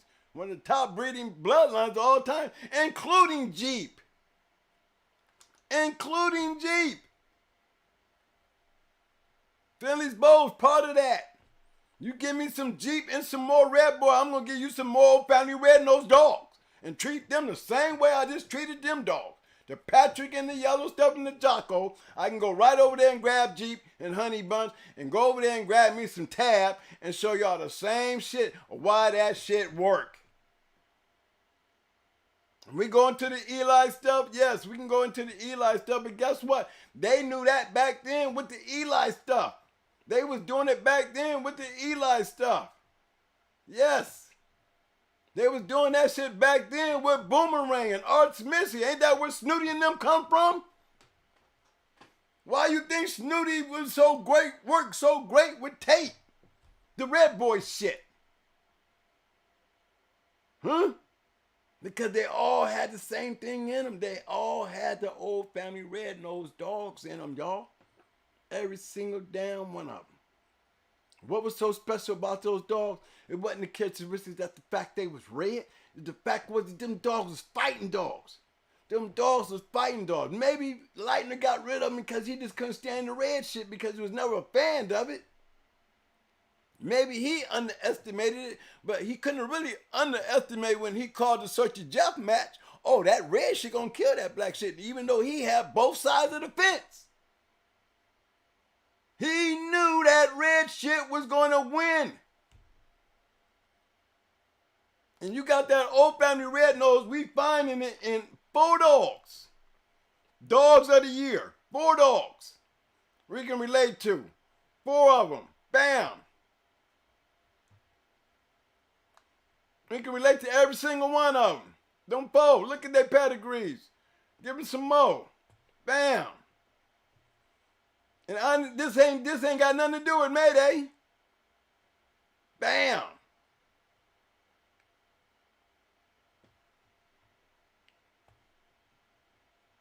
There go Jeep. And I had to go get him. I had to go get him. I had to go get him.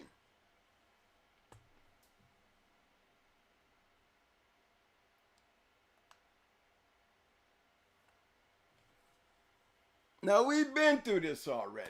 We already know Tills Jeff. We already know Tills Jeff. We already know where this is going to go. This is going to take us back to the Kobe stuff. And you're going to see that those Kobe dogs are going to be the same Kobe dogs that we're going to find. We're going to find in our old family red-nosed dogs. See, it's not just Kobe the name. It was Kobe the blood with the name. Lightner dogs, them old family red-nosed dogs, they all had that one little mixture of Vic, Pansy. Those were Kobe dogs. And you're going to find them same dogs. We go diving back here in Finley's Bowl, and we always see Tills Jeff. That should be an indicator of knowing what Tills Jake. I mean, what's his name? Tills Jeff? Was that Jake? Was that Jake? I got my glasses on. Jake. That's old Jake. We can keep on tagging on back. And it's going to take us all the way back to where we're going to go. And you're going to keep on finding You see the nibbler shit already. I'm gonna keep going.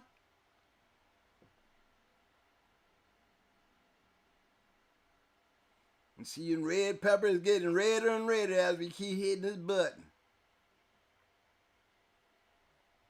It's gonna keep getting redder and redder as we keep hitting the button.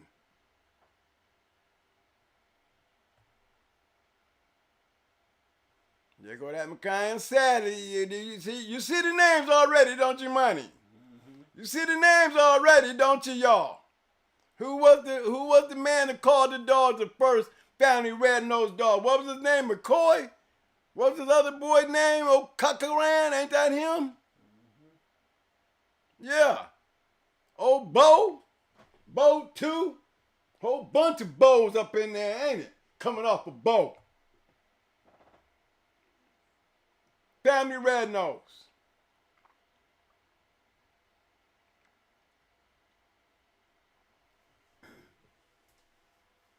Kobe all day. Kobe like hell. Hold on, let me go down here. You see him? Oh, eye to red. See, these don't go back far enough, but I can tell you, I can go back far enough. That was the top side. Let me go play around in the bottom. Here we go. Just keep on punching.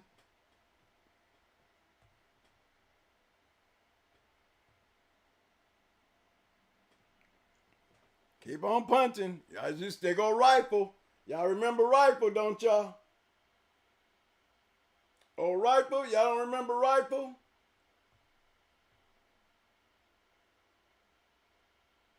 Keep on going back there. Do you see him yet?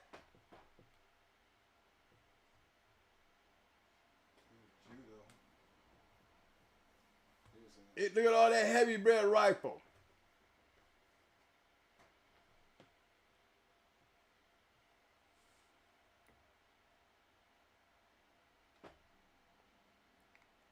These dogs,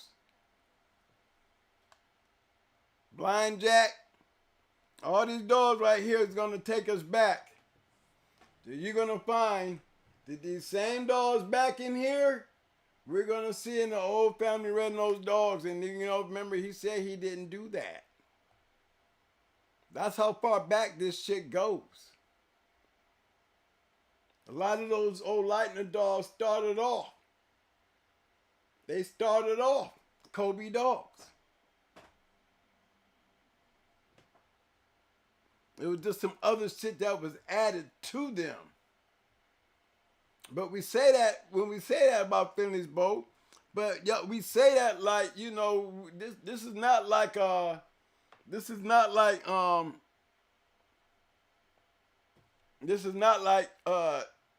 Ronnie Boyles.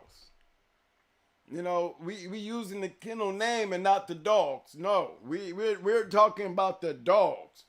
Already, what do you see on there? Him Hill. Already got a whole bunch of red shit. Him Hill, Wallace. What is them? Centipede. And them family red-nosed dogs. Who pedigree we in? And we in Bo and them pedigree? Ain't that family red nose up there, y'all?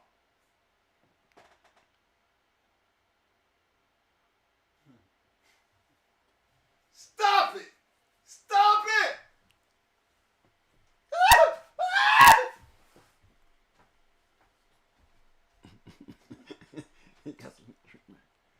I know y'all wasn't ready for that one. 4 dogs. Dog of the year. Not only did they have one thing in common, they had genetic in common.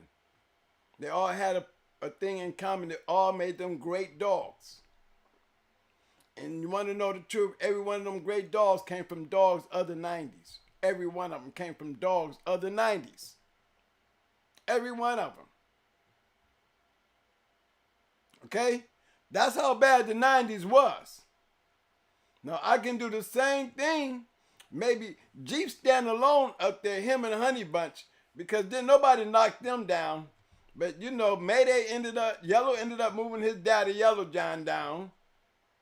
And then Mayday came in there and moved his daddy down. But he moved his daddy down with a combination with the help of Fran, the Buck side, who Little Patrick's Tater. Bolio. Do Bolio go back to Old Family Red? Let's go see. Did I show y'all that part?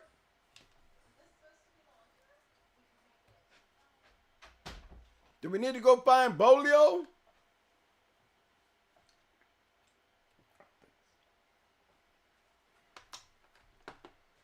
Okay, that was Finley's bow. Now we're gonna go. I gotta go do it with Bolio, with Bolio. Okay, because we know these dogs, these Stone City dogs was heavy Bolio. We just go over here and play with Buck. Yeah, we see all the tombstone. Yeah, I know. But as we go diving back, y'all see all that Tudor shit.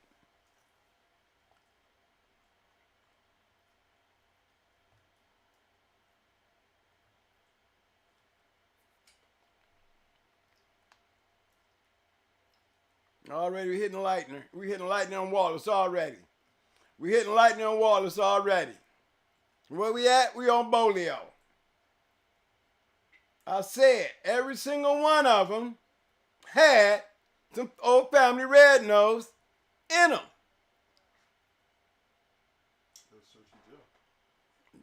Where's Sergeant Jeff at? Yeah, where you go? Where's he at, Mike? In the fourth? There goes Sergeant Jeff right there.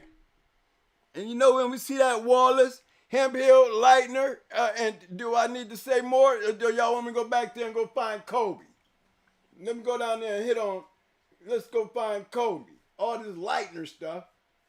We go with Red Girl.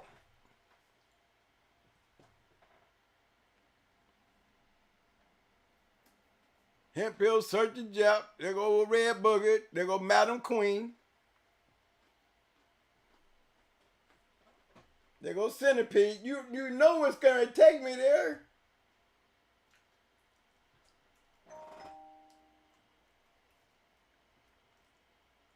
There go Fighting Tig. There go those Shipley stuff. This is the Wallace stuff. We got more ways to go. We closer up here than we is down here. But I'm just gonna keep on going. We're starting to get to more. There they go again. They're going to familiar peoples. They're going to familiar peoples. They're going to familiar peoples. We already know this is Family Old Red Nose, but this shouldn't take me back to Kobe, right? Somewhere in there, I'm going to get back to Vic and them.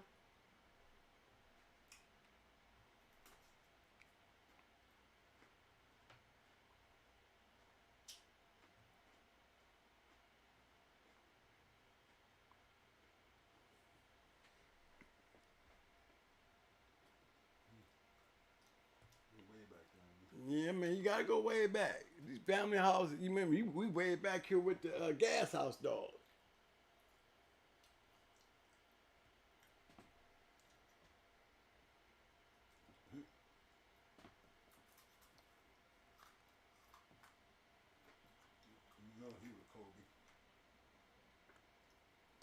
You do know they got them red and white here. They see this one didn't go back far enough. Don't make me pull out my paperwork.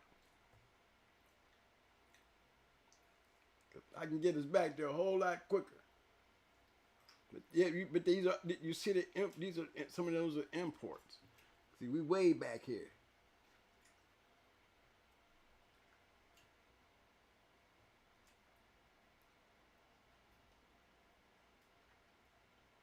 So I just ain't picked the right one. It's gonna take me to, I know the Shipleys, but I just don't know which one I'm supposed to take me all the way back to where I want to go. I gotta grab my paperwork, but I know he's in there.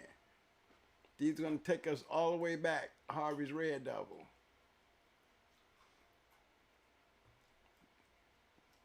Lightner's Vic. Where you go? There he is. I told you I was gonna find him. There it is, right there. See it right there? Look, see all that right there? He's already sticking his head in there. And they go Earl Tudor. Earl Tudor was fighting these motherfuckers. He was fighting these dogs. He was the one doing it. It wasn't Lightner. He was winning, but it was Earl Tudor and them. They go Pansy. Now, what did we see? They go Vic. What I said was going to lead you back to.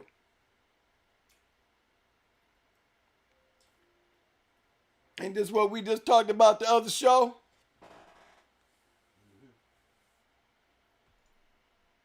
More Old Family Red Nose. And all of them. That's Bolio. That's Bolio. You already know we're going to find it in Red Boy.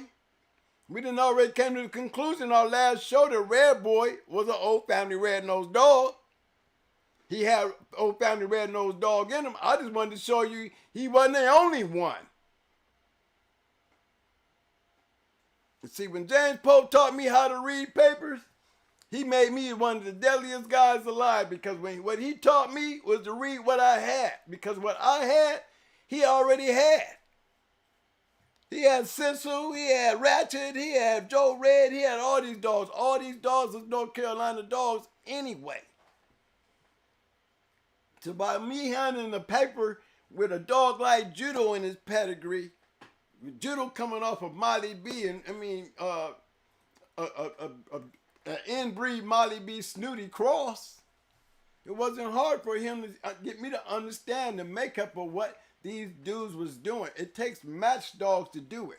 See, he was doing it. He didn't teach me. See, he didn't match dogs. See, there was a difference between me and James Pope. See, James Pope, he was a breeder, and he knew how to put papers together, and he knew where the match dogs was. Remember, James Pope was the one. Remember, I'm the one that had the Shirley puppy before there was a Bosco dog breeding to Shirley. I had a bitch, and I bred her to a Rascal dog on the advisement of James Pope. I got a picture of Rascal, not the picture y'all have on the internet, but I got the exact same picture of Rascal, but it ain't that one y'all see of Rascal. I got a picture of Rascal from that same row, signed by the guy who had Rascal at the time of his death. It was the same guy that I bred that Rascal bitch on the advice of James Pope, sending me there, breeding to the dog. That's why when I had the puppies, I gave them to. But they was right off the Rascal stuff. Following James Pope, his teaching taught me a lot, but he did not match dogs. See, I wanted to match dogs. And see, I believe in the papers, but I didn't believe in the papers could make the dog. You know what I'm saying? I believe that the dog would make the papers. So I believe that I'm sticking with the champions because they're the match dogs. They're the ones that seem to be winning, because everything that I had that came off a match dog was worth keeping on my damn yard because I was fighting them. So you know I'm not looking at no papers overlooking this dog if it's trash. What's good as the papers if the dog don't fit the paper? This dog got these badass dogs in him. Yeah, he's a piece of shit. What the hell am I going to do with that? James was into pedigrees. And what he did is he taught me how to reproduce. Pay attention to what they're doing in the past. Follow the formula, twin. If you follow the formula, you're going to follow, the dogs are going to follow with you. We're going to have match dogs. If you keep breeding champions and shit that's coming off of these production lines, your chances of having fighting dogs that's going to be just like the dogs that you're breeding to. If you pay attention to how they're bred, once you see what you want, look at the pedigree, make the move. Remember, James Pope got me a triple inbred Jeep bitch right off a Jeep. I had a triple inbred bitch off a Jeep. Her daddy was Jeep. James Pope got me that dog. Better ask James Garrett. James Garrett. I came out of North Carolina with the dogs. You see what I came out of North Carolina with. They talking about Mr. Green shit. Well, goddamn, the shit that I was given was the shit to beat Apple and his daughter the same night. Molly B beat champion Apple, and Molly B's daughter, champion Red Lady, beat Apple's daughter. And see, we're talking about matching dogs. And in the end, they were all great match dogs. But guess what? One thing about the Argo shit, the Jocko shit, huh? One thing about it, it carries a genetic thing that worked for Yellow. And Yellow was able to pass it down. And I think it had a lot to do with the Red Boy dogs too, because I know what Grand Champion Ace, he solidified what we already had in our bloodline, and that was Yellow dogs, at least Yellow John, those Red Boy dogs, those particular lines, they were going into the stifle. If anybody might have brought that to the table, Jocko brought that to the Red Boy.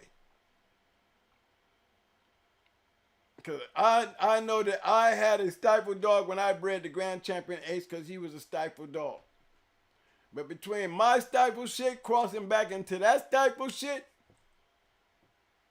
knowing that there was a click there between the Zebo and the Jeep and all that Red Boy, because Amber was Red Boy. She wasn't just Yellow, she was a Yellow John dog, and Yellow was just a part of all those other Yellow John dogs that was in her. And they had stifled. And with that combination, it solidified a genetic that showed up in our line of dogs. Very strong. And that was the stifled style. Vicious with it. They was vicious. Vicious with it. Yes, the genetics definitely showed up. And it just didn't show up after us. It continued on into our line of dogs. Not just in our hands. It got out there in everybody else's hand. That genetic line of that stifle, vicious ass, hard biting, crush your ass shit continued. And why did it work for me? Because I followed the pattern of what worked for everybody else. Why would I want to change the cream when the cream tastes so good? Especially if you didn't show me how to make it. Shit. The fuck is y'all missing? Everybody want to be this brand new motherfucker. Look, if it don't, look, I would have bred Brat, the yellow buck, if there was another problem with the fact that she was off of Mayday. I had to do my own shit because they wouldn't let me do it. Imagine if I'd have bred Brat back to Yellow Buck. Imagine what we could have got. Imagine if Yellow Buck, and believe me, by the time the decision came along that we had a chance to, when we bred Sassy Girl to Little Mayday, and made that Stone City to Little Buck, coming back with Little Buck, letting him grow up. Remember, he was a puppy when I bought him back home. So he had to grow up, get checked, and to be bred to Sassy Girl. Now, in that point in time, I'm campaigning Brat.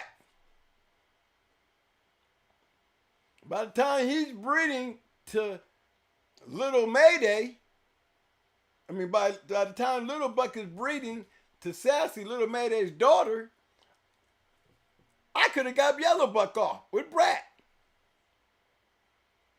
Remember, the breeding still had never been made. And then Yellow Buck ends up, about a year and a half after we got Little Buck, he gets killed on Christmas Eve. So that threw that shit right out the window. But just imagine if he had lived. Remember, I could have bred Brat to Nico Jr. and Nico. I bred Sassy Girl to him, but it happened after I made the breeding my damn self to show the world that these two together is the shit. It happened after I made the breeding. Because of their beef. And I had the opportunity right there to breed the Yellow Buck with Brat. Knowing I got Little Buck from them. Little Buck is Yellow Buck and Miss Nico. I got one on the yard. Okay? I got one on the yard. I got Buck, Yellow, and Jeep. Going along with my Yellow, Mayday, and Jeep. Coming by way of Charlie. And don't forget, Sassy. Sassy's full of Jeep. All my dogs got Jeep in them. All of them got family red nose in them. Does it matter? It had to because it worked. I mean, I just pulled up 4 dogs. All 4 dogs had the shit in them. And it was all dog of the year. Out of all the Eli, all the Mad, all that other shit that was out there, those 4 dogs took over 3 years of being dog of the year. And if y'all was to go back, guess what you're going to keep on seeing? A whole lot. We didn't put Mayday in there. We didn't put 9 Millie in there. Remember, these are still yellow dogs. Still yellow dogs. These dogs and the genetics all came from fighting kennels. I'm a fighting kennel. I live by the rules of a fighting kennel. I follow the guidelines of fighting kennels. Thank you, Hardcore. Thank you, Stone City. Thank you, Southern Kennels. But most of all, thank you, T.O. and James Pope. T.O. for giving me the opportunity to have such a dog. James Pope, thank God you taught me how to read papers for me to understand how to breed a fucking good dog. Follow the pattern. Stay in the mix. Check your shit. Don't fool your shit. If it don't work, cut it loose. Remember, I had Bosco's son, littermate to Will's Amber. Littermate. And didn't make my team. The fuck? He didn't make my team. But I had him. I had one. You know what I'm saying? Everybody can't do what they do, especially if I'm not fooling myself. Fuck that breeding shit. You got to stand up to the damn things that I need to do with it. And when you're doing that and you're getting used to seeing the type of dogs that we were getting, you know, those dogs is going to fall to the wayside. Those dogs is not of the caliber of the dogs that we produce, and they're not going to make it on the yard. Why? Because we match dogs. Ain't no fucking around talking about we swinging papers and I tested my shitty game. Y'all know what I do. I put some down. I put some down. Okay? And I don't know about y'all, but my analogy, based on what James Pope taught me, I found something familiar, especially when I started looking into this old family red nose shit. I was wondering why I was able to keep a whole yard of red-nosed dogs.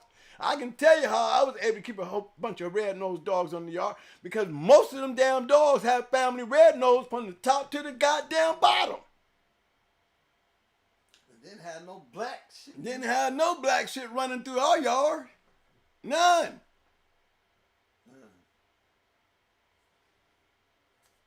That combination kept us red. And Little Buck was a brown, black, buckskin dog. Like Awesome Beast. He was a dark brindle dog, like Sir Cal. And didn't throw me one brindle dark puppy. He threw red brindle. Bucko and Yellow Day were red brindle dogs, and they had a little female. Remember her? That one that quit. She quit. She shouldn't have started. She would have been like her sister Blondie, who stayed cold, but she was blonde like Blondie. She looked like Blondie, but they was cold. Baby was not cold. There was only two of them. It was Baby and the Red Brenda when they quit. And the rest of them was D-Day, Yellow Day, and Bucko. And Buck Rogers. And all of them was red. That whole litter was red nose. 3 Red Brendos. All the rest of them was that buckskin, that yellow shit looking like Nico and Blondie in them. Bucko and Buck Rogers and Baby. Look at their colors. Yet their daddy was a dark brindle dog. And didn't throw none of him. But it was a badass litter. Badass litter. I mean, it speaks for itself.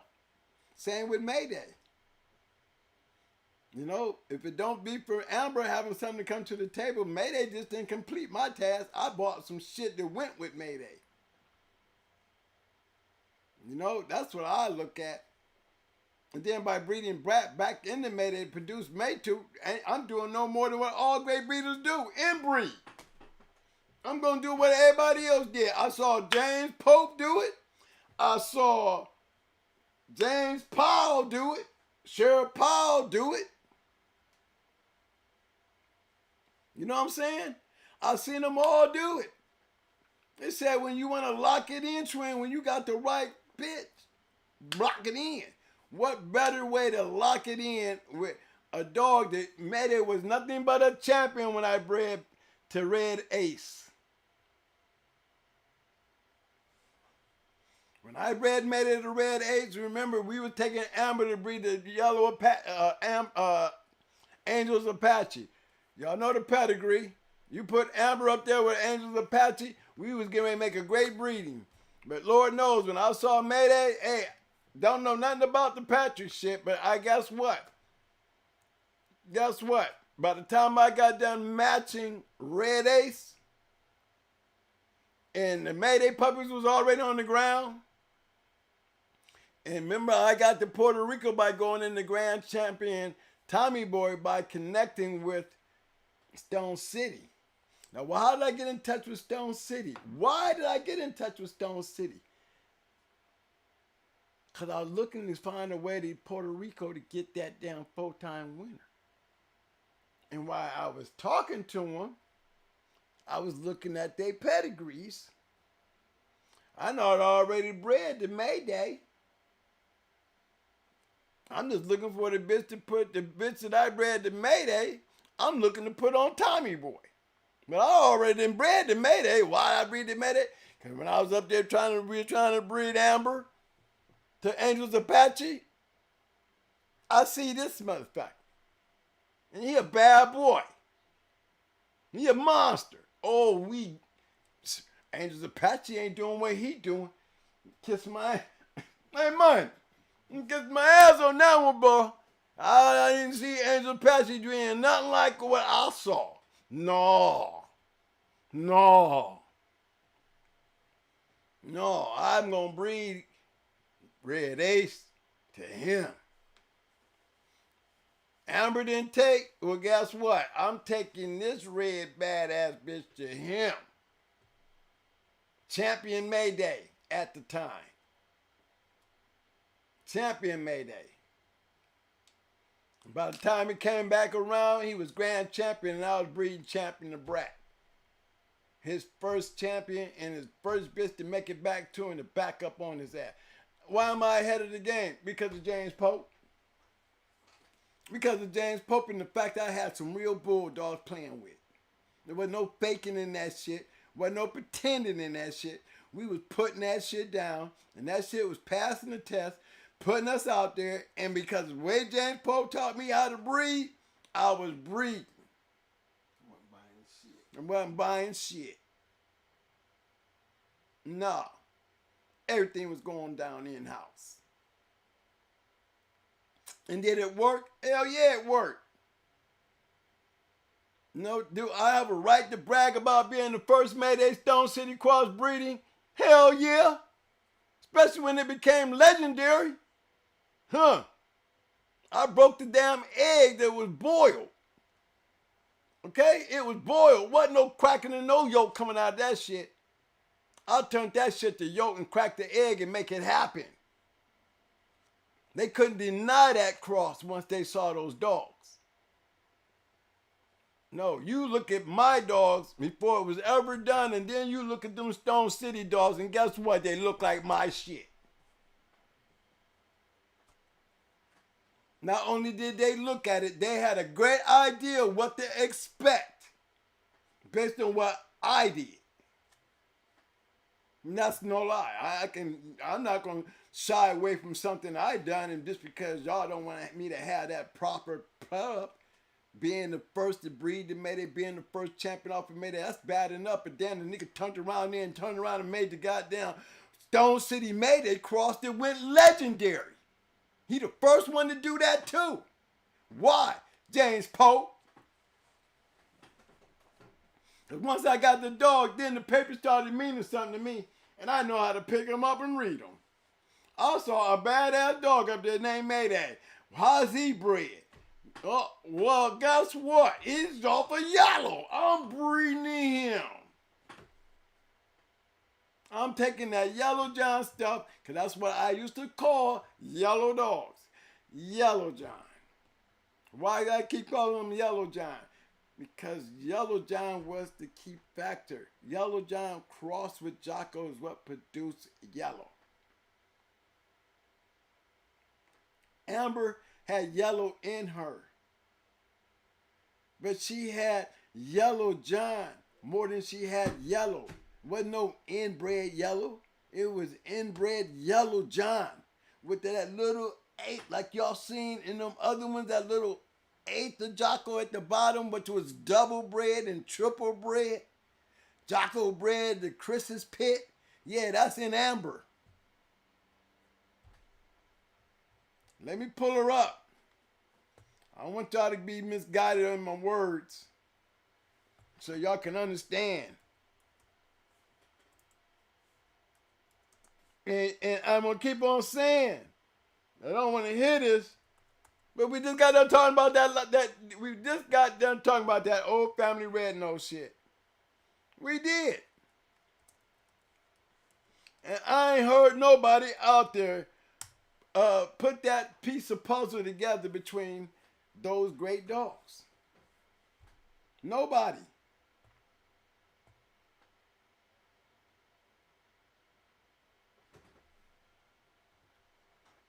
Another going hard dog.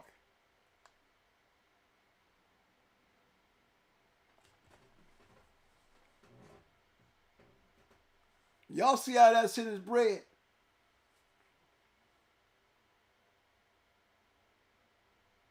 It's the same shit that we've been looking at. It's the same shit that's in all 4 of those dogs that made Dog of the Year. Red Boy. Damn yellow. Look at that Red Boy. Look at that Yellow John.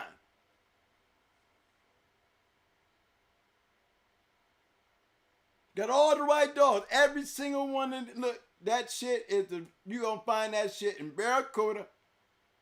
You're going to find it in Destroyer. You're going to find it in an Awesome Buck. And you're going to find it in an Awesome Beast. That was the factor right there. You put that on top of Grand Champion Ace, and then put some more Mayday on top of that, adding that Patrick to it, and then we start to add in Stone City. We get to add in Stone City and we start getting this shit.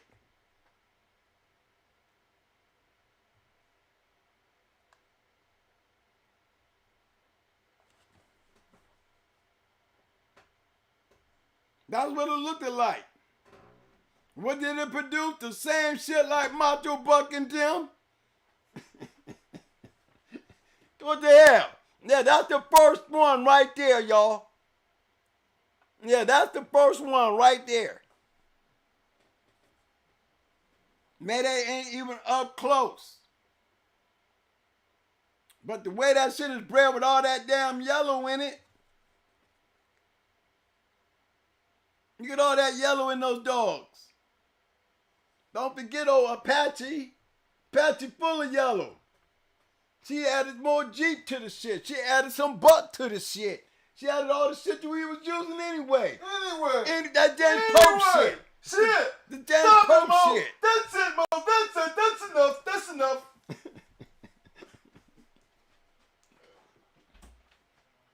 I'm trying to point out these guys that think they breeding it and they don't. They got their own little formulas. They're making up shit. I'm just trying to explain to y'all. It was real easy for me to do because I followed directions because I understood what was going on. Look at all that yellow.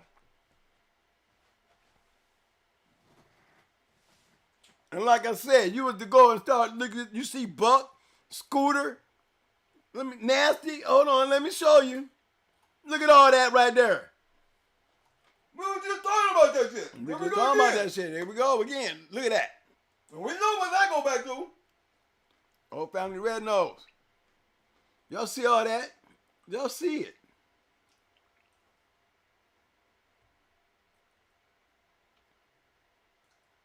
You see the Jeep? And then all I did is put some Stone City on top of that shit. You there go Mayday. You see it? I didn't finish with just her. That's the mama. Who's her daddy? Brad's brother. But look at this shit. This is the part I'm trying to get y'all to see. When you add this on top of that right there, that's Brad. That's Brad's pedigree. Look at all the yellow. And then I added some Jeep, some Zebo. That Patrick. What was I going for when I took Red Ace and Bread to Mayday? You know what I was going for. I'm going for Amber. My connection is nowhere but right here. I'm trying to take this right here and stick it back to this right here. All this right here, it didn't mean shit to me. This meant everything to me because guess what? Because this bitch was nasty. She was a back-end killer. And I put that on Ace, but I love this game hardcore chick right here. She had back end in her too. But it was because of her is what drew me to him. This right here. I wanted to tighten that line up with this dog right here.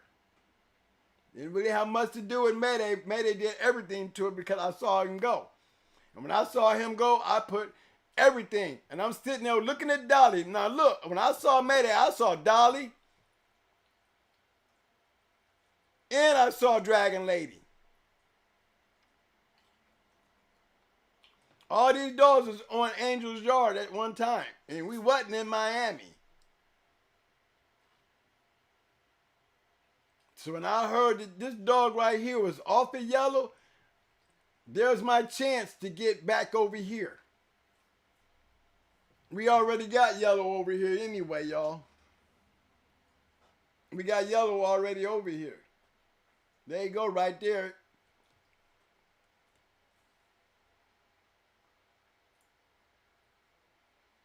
That's what the breeding done. Thank you for me hanging out with James Pope because that was what the connection was. And everything I did after that, I did all this for the purpose of dog fighting.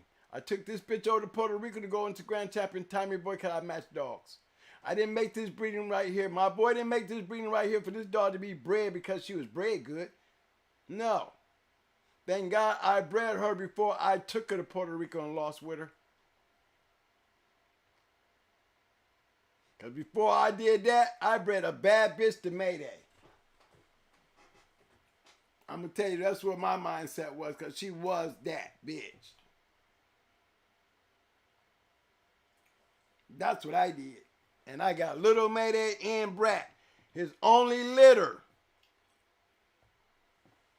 His only litter. The only thing we got off of him was her.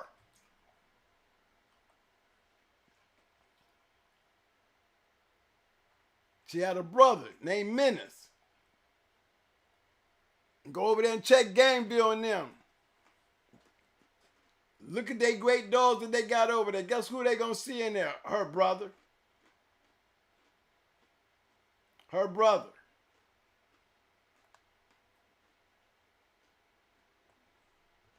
Little mate to brat. Mate 2 is a combination of brat bred back to Mayday. See all that yellow? I never got off the bus with that one, fellas.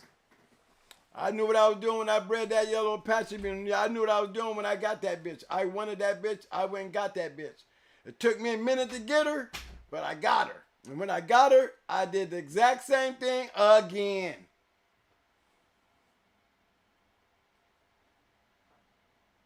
And I took that bitch right there and bred her to that damn little buck.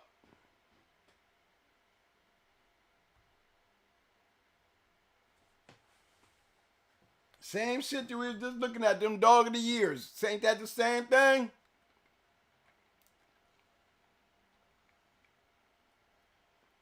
That's what I came back with from Puerto Rico. When I didn't come back with Brat and them mama, I came back with this dog right here. And look what I'm dealing with. Look what they left me with. Look what I had to work with. All I had to do was let him grow up. Me putting him down was a blessing to know I had a badass dog from Stone City. Stone City had me sold.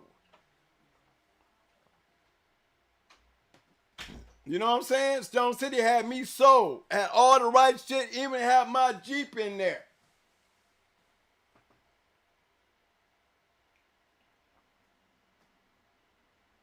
Yes. You don't see nothing in there about no Mayday. Nothing. I turned around and bred that Mayday shit to that shit right there, and they had a storm.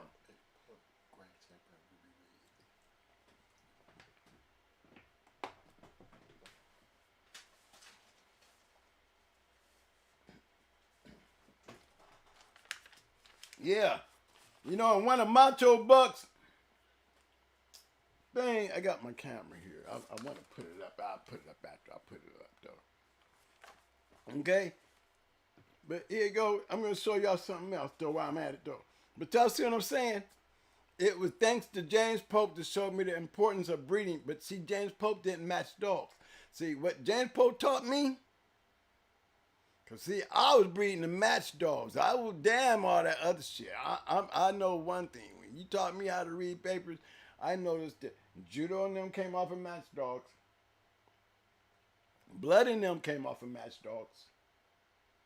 All the dogs that I first got that was so good for me came off of match dogs. They was either in the first generation or the second generation. But one thing for damn sure, they was match dogs. Surely could have been a match dog. But James Pope wasn't a dog fighter. He fought. Surely he looked for gameness. Yeah, he did it, but he didn't put that shit in the box like we was putting it in. We was putting shit in the box. You know, that was real important to us. It separated me and James. It separated me and James. Because, see, when James brought Joe Red over there to put on his own dog Ratchet, what he was not looking for was he was not looking for Ratchet to beat up Joe Red because he had these dogs together as puppies. See, there's a difference between you don't match dogs and I do. So when I'm sitting over here with your shit, what you was raising, it wasn't being raised like that over here. We was putting him on shit like judo. He learned how to take care of himself real damn quick. Ratchet knew how to take care of himself real quick when you got dogs like Bud and Judo around. So he was tailor-made with us dudes like we was young, rolling dogs like we was rolling them. Oh, he was getting schooled. When Joe Red came over there with all that ability he used to put on him, guess what? This is what happens when you take Joe Red over there, because y'all wasn't matching Joe Red. Y'all wasn't rolling Joe Red like we was rolling Ratchet. Y'all was letting Joe Red go in there beating up shit. We was letting Ratchet get over here and around these little aces that we was using getting smashed. But it was undoing nothing but making Ratchet better because Ratchet was taking it on and wasn't quitting. So when he got a chance to put on Joe Red wasn't even expecting, not even Pope was ready to see Ratchet looking like he was looking because Ratchet didn't grew up. And where's he growing up at? Over here on a yard full of dog fighters. Dogs is fighting. Dogs is you gonna learn how to fight with these dogs or you will not be fed over here. And if he was being fed over here, that means he was worth keeping over here. So when he came over with Joe Red, off of Shirley, Dusty's littermate brother, yapping like ain't nothing changed since they was puppies, he got food. He tried to keep that shit a secret for years. His ace. How can you be an ace and you quitting? Ooh, I heard that word before. Who did we hear that at? I don't remember what we hear that at.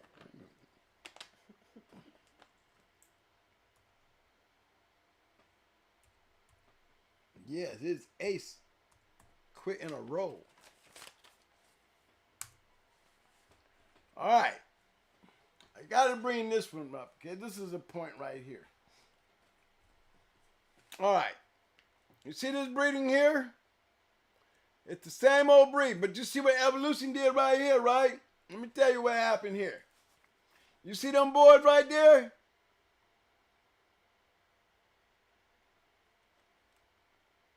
Them boys jumped on the bandwagon.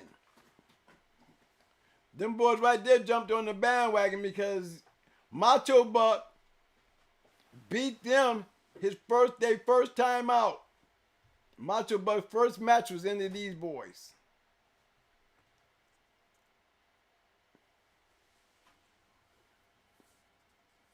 I think he beat him in something like 20 minutes. Something like 20 minutes. I know this much. They the one that bought Madame from me after losing the Macho Buck.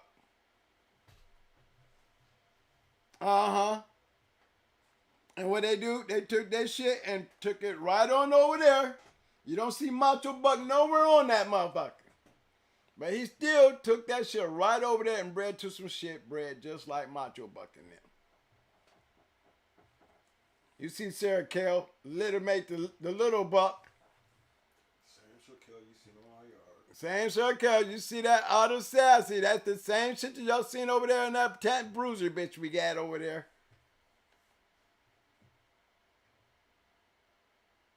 Yeah.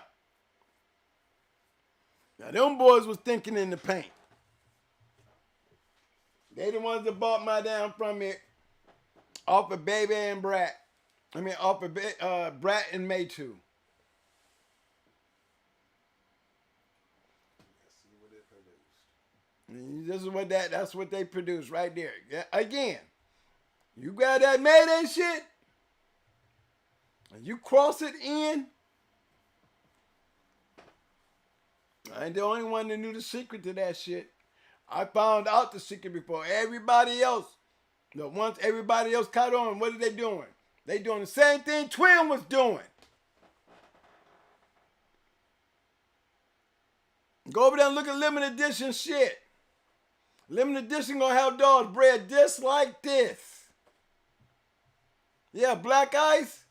Yeah, he gonna have dogs bred just like this. Everybody wasn't doing this until Twin did it. Y'all don't want to be the hype, but that's the hype. I'm just letting you know. He had to come see himself. He had to come to the Yeah, yard. Black Ice came to my house. He came to my crib. He came to my shit. Why? Because I put some Stone City shit on top of the Mayday. That's why. And out of that litter came Baby, registered mare with her 4 champions, like all them other Stone City Mayday dogs. Decent ass producers. I'm following the same pattern of they shit. All wham. So the same pattern of Mayday. All wham. And I'm still being active in the box. Now that old family red nose shit didn't have nothing to do with the color. It had everything to do with the dogs. And I'm finding that shit in my red boy, in my bolio. I'm finding it in my red boy, in my bolio, in my Jeep. Yeah, I got all that shit in one line of dogs. Can y'all feel me on that? Y'all hear me on that? I can't read. My eyes. I gotta take my glasses on. But I hope y'all understand what I'm pointing out is the actual genetics and pedigrees to everything that I showed y'all from them 4 dogs. Dog of the year. Dogs of the year. Yeah, what twin saying? Genetic wise, fellas. Genetic wise. When y'all say it don't mean shit to what's back there, I tend to disagree. Because I say I got old family red nose and all that shit right there. All that shit goes back to that old family. Got a taste of it. If it's in there, it's in there for a reason. You ain't gonna tell me it got washed away. And it sure don't look like it's getting washed away in this shit right here. Stop it! Stop it! It's too much! Look at Jocko. Old Mayfield stuff. You don't tell no damn Mayfield was matching dogs? Fletcher Shavers match Jocko. Fletcher Shavers match Jocko. He took that Jocko shit and put with his old Lightner shit. Because that's what he was dealing with. He was not dealing with nothing but red boy dogs. We don't even want to talk about yellow because before we get to yellow, we're going to be talking about Yellow John. Before we get to Yellow John, we got to talk about red boy because when red boy dogs hit the scene, they came in stopping a whole bunch of other lines. And I'm talking about Yellow John. Yellow John. These damn dogs right here off of Yellow John was smashing shit. Long before Yellow and Sassy, you got Toro, Super Nice Boots, every one of these dogs. Look at old Bob, the POR down there.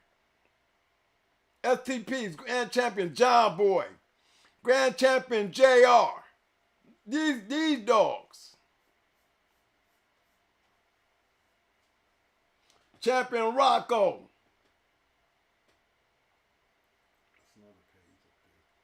Got pages of them. This is Yellow John. Saying yellow?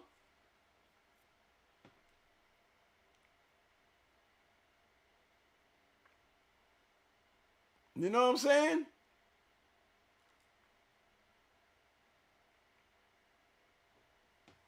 The Jocko shit plays such an important piece because not only did it work to create yellow, it also worked to create Grand Champion John Boy in them.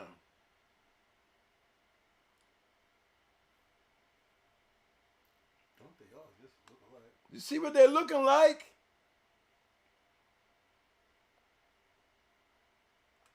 The same shit.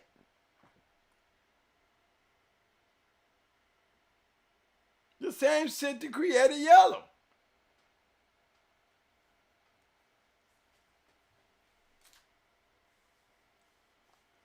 And yeah, did y'all get that? Classroom? Any questions? I'm just pointing this shit out. Since everybody been on a bashing yellow thing, I figure I just come in here and just shake up the whole game and tell y'all all that shit is all family, old family red nose. The same shit I talked about last week on Friday. Was that Friday or last week? No, it wasn't Tuesday. I just did it on Tuesday. Right? Just talked about the old family red nose. And then I had to come in here, you know, since it was beat up yellow day week, you know what I mean? I figured I'd go in here and get past yellow and start way back there in the back and bring him from the old family red nose all the way up to Yellow John. And just remind y'all, Yellow John is a red boy dog. And then we start talking about yellow and bolio and yellow dogs, red boy dogs, or Jeep and red boy dogs. They all seem to click. Great dogs have came out of these dogs. Connecting factor, old family red nose. Nobody ain't heard nobody scream that one yet. You know? Major factor in that, all that shit. Remember that.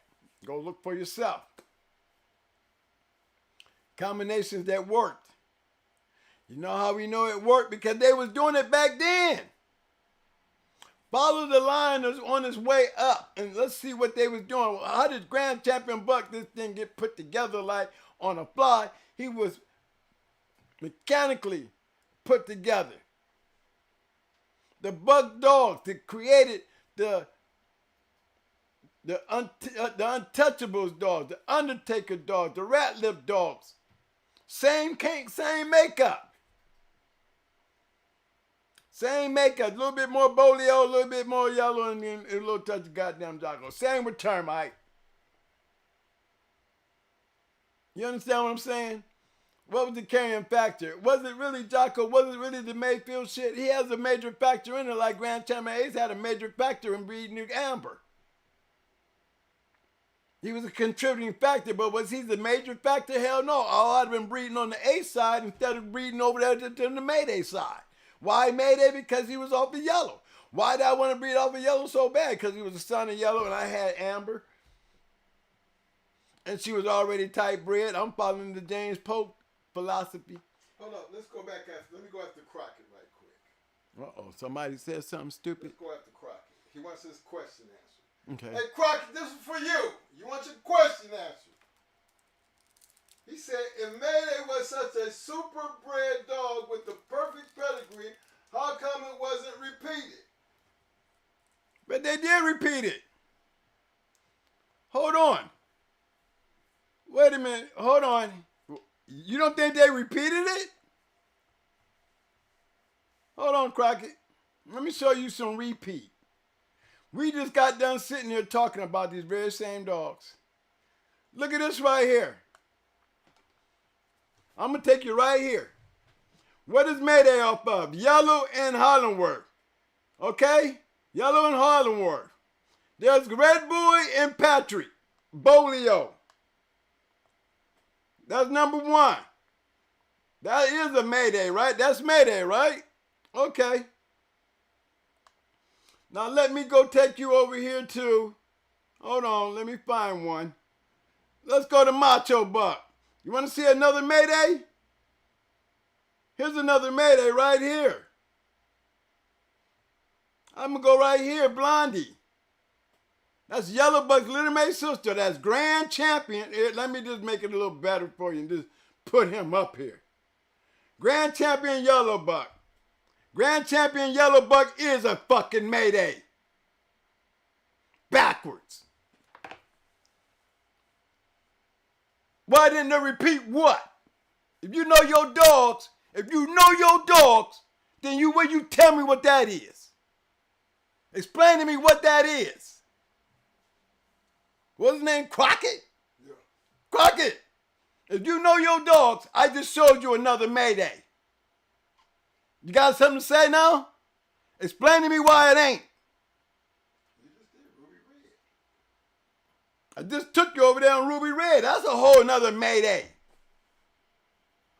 We keep on doing it. We can do this shit over and over and over. Every one of them dogs that had Mayday in was a repeat of Mayday anytime you cross a yellow to the buck shit. Twisted is another Mayday. I can show you. Nico is another Mayday. We talking about bloods. When we talking about the bloodline, what are you on? Hater? Or are you being smart and sounding dumb? I ain't being ignorant, but I don't like ignorant questions. If you can see what I see, that's Mayday right there. Why do you think I took the yellow and the Mayday shit, that Stone City, and crossed it? Because it's the same thing. What did I say? Let me put it back up on the board and tell me I didn't repeat a Mayday. Where is Baby at? Get me back the Baby. I'm going to show you, where's Ruby Red at? Where's she at, man? I knew I had her up here somewhere.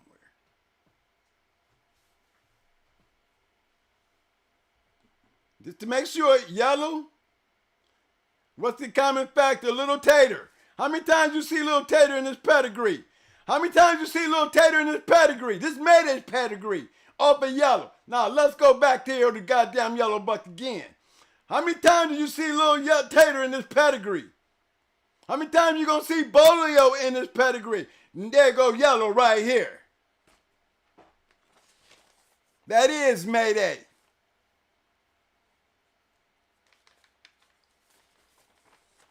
I didn't say, you said I'm not ignorant, I'm asking a question. No, you said if. I didn't say, I'm just going by what you said. You said if. If you can't see that, then you ask that question, then you'll never understand my answer anyway. You said, answer my question. Okay. Okay. I you got a problem? Crockett? It's not about ignorance. Look at the show.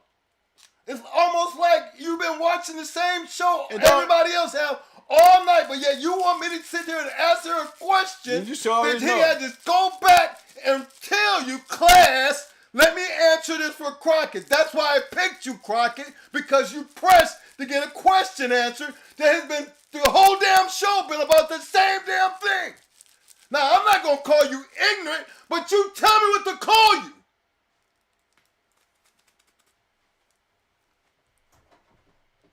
Yeah, I'm watching you in the chat. You pressed for it, right? Yeah, he didn't know what he was talking about. He know what he was He said, why wasn't Yellow bred back to Dolly? Yellow was dead. The fuck, yo? The man had problems getting his damn dog back. Why would I want to bring my dog back to anybody? I had to go through some shit to get my bitch back. What you mean? Yellow was dead. Yellow died in 1992. Mayday was born in 1990. Who would want to bring back to Yellow after the shit that goddamn Hollandworth went through? You think Victor would have went back to goddamn David Tent? Tent didn't even go. Hollandworth the reason Victor got the damn dogs. David Tent did not sell Mayday. Hollandworth sold. That's why the breeding was never made over. Not with Mayday, but there's a whole bunch of Mayday dogs I can show you. Yellow Buck was a Mayday dog. Like Mayday was a Yellow Buck dog. Huh? Y'all catching that part? Is anybody picking up on that? 357 is a Mayday cross dog. We ain't talking about the names. We talking about the lines of dogs, the breeding of the dogs. Those are the same lines of dogs. That's all. Oh, you know what? When I yell, you know why I yell? Because I'm an ex-Marine. Maybe I need to show y'all some of these old Marine shows so y'all don't take that shit so fucking personal. You know, when somebody yelled at you, I was a grown man when the Marine Corps was yelling at me and I didn't take it personal. So if I'm yelling at you and you trying to take it personal, and for what reason? Because if I got to repeat myself, that's how I'm going to run my damn house. So you be careful about how you ask the questions you ask. If you're going to sit there and watch me the whole show go over some shit, yeah, you ask the question that's right there in your face, then I'm going to yell it to you like a goddamn recruit. Because that's what I do. I'm not here to bust your balls. I'm here to make sure you understand what I'm saying. Because I am a Marine and I talk and act like that. See, I don't play those silly games. So if it wasn't being silly, then guess what? Guess what? If you ain't been paying attention, then I'm scolding you for not paying attention. Because this is how I'm going to answer your question. And I showed you more than one Mayday up there on that board. It ain't Mayday. It's the blood that made Mayday. It's the same blood that made the Stone City shit. The exact same shit. Same cross. That's the same shit that we was using the whole damn time. We're just crossing the yellow back into the goddamn buck stuff. We just showed you four dog of the year. 4 dogs of the year bred the same damn way as Mayday.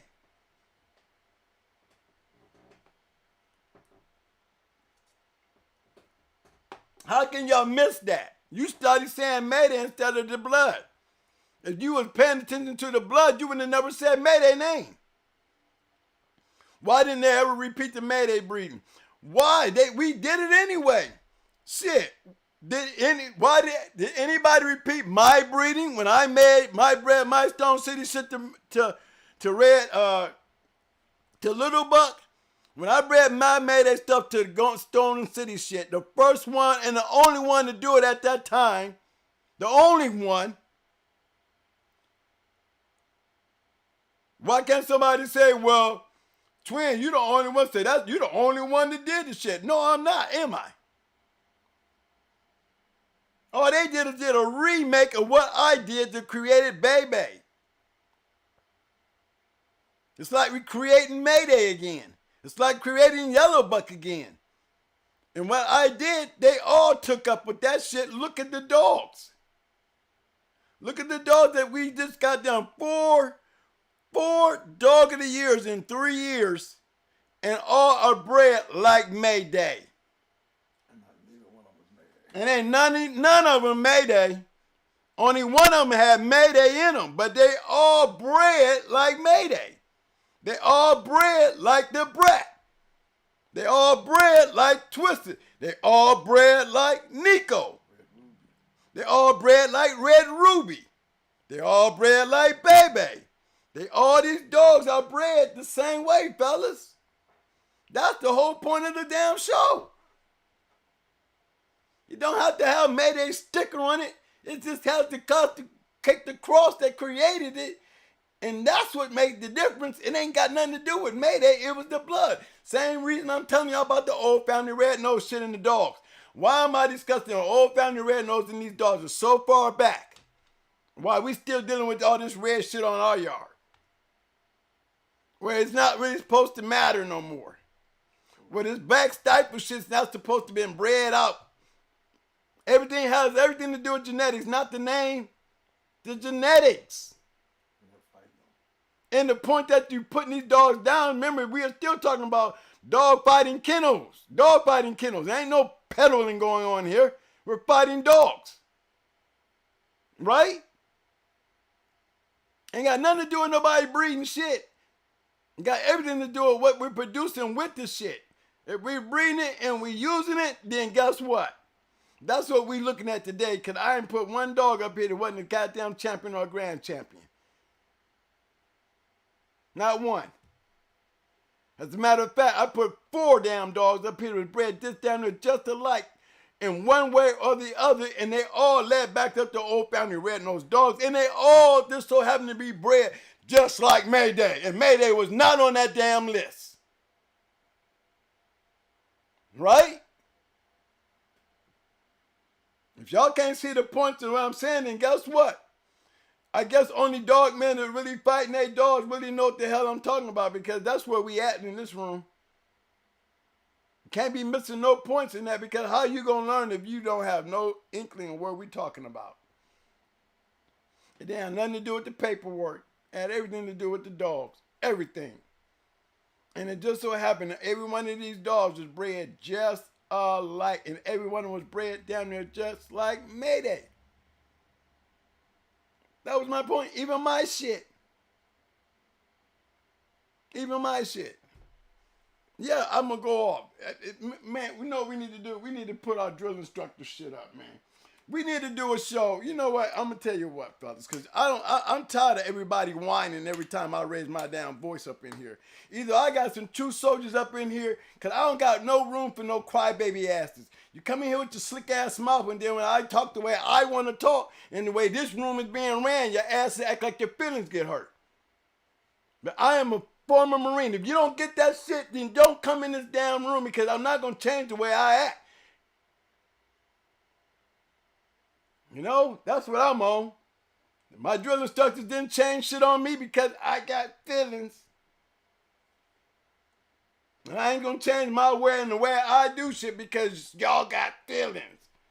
I'm not here to disrespect you. I'm not here to put you down, but you in my boot camp. You got on that fucking bus, you know where you was going. You're going into my world, and that's where you at. Now, if you can't handle that, get the fuck off my bus then. You're not gonna start that shit with me up in here. That's why I got a shark tank and ain't got a puppy pen. I got a shark tank. A shark tank, not a puppy pen. And I'm gonna scream and holler to get my point across. My screaming and holler ain't supposed to offend a goddamn person in here. Not one. If you know who the fuck I am, it's how I do shit. Now, if you want to get there and get ugly with it and get nasty with it and I'm hollering, then guess what? You're going to we're going to go to war with the same kind of noise, and I'm going to be still going the fuck off like I do. And ain't going to take heed of nothing you saying because I'm going to still go the fuck off. Because it's my house, and I'm going to fight in my house. You're not going to win shit in my house. You'll leave my house, but you won't win in my house. If you want to learn something, you're going to ask a question. I don't know where you was trying to go with that, being that you wanted your damn answer. You demanded for an answer, and you got one. You don't like the way I gave it to you, then don't ask. And so don't demand. Okay? No. Guys, I told you I'd be watching. come on now. I don't know what the hell you was I need expecting. to put me some marine shit. Let me put my damn jarhead shit up, man. You motherfuckers don't get shit. I got to go there, man. So they can get just like me showing y'all these pedigrees and pointing out things, bloodlines and shit, trying to make connections and That's like them trying to tell us how to clean and do our rifle, and you come back with a dumbass. We've been talking about this all day. all that. And you got a question of why didn't they read that? They did read that.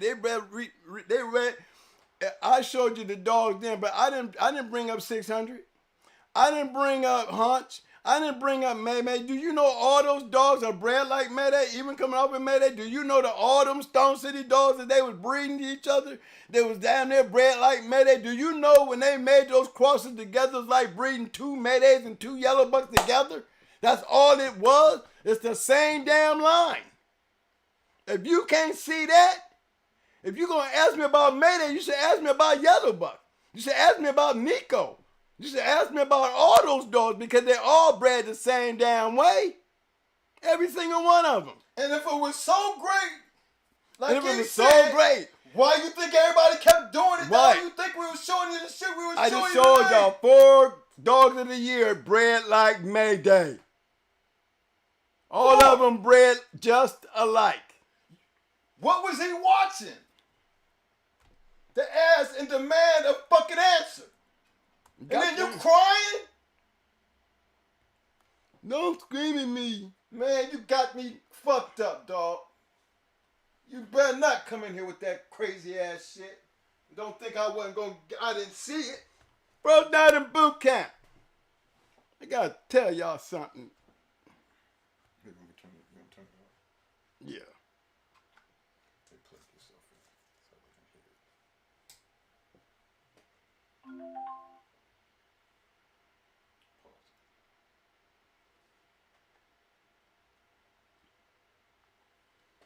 Right, go out here. Okay, am I up, Mike?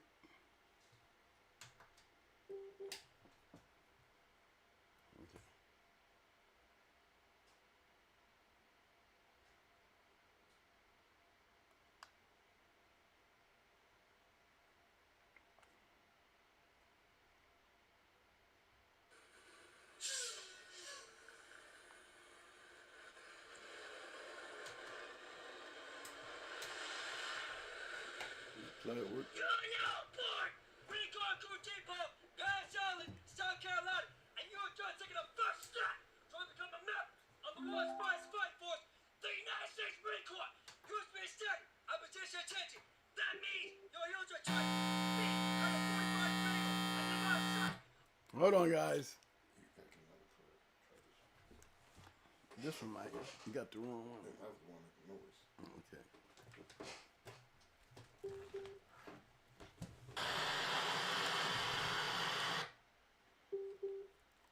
Yeah, let me bring it out. Okay. Hold on, fellas. Hey, let me get a pause here. Let me get a pause.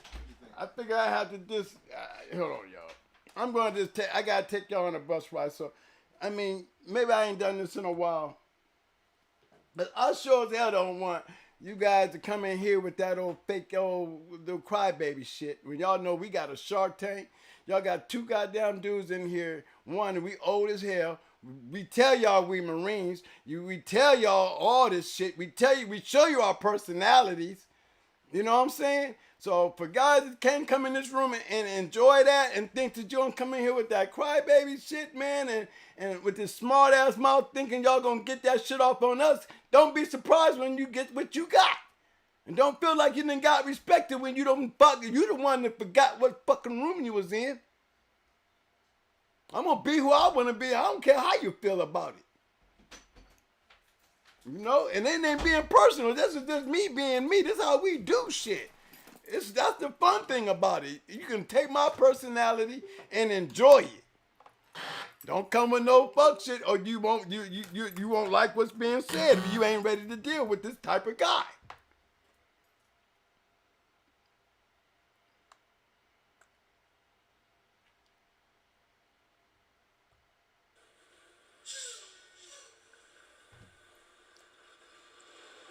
Let me know if y'all can hear that.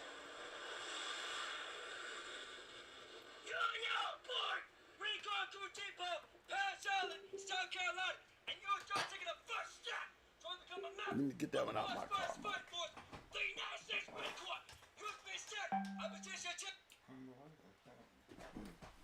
Maybe it's something wrong with the box. Can you get it on a bit louder speaker? I'll bring the mic down too. Yeah, I can do that. Yeah, let me get my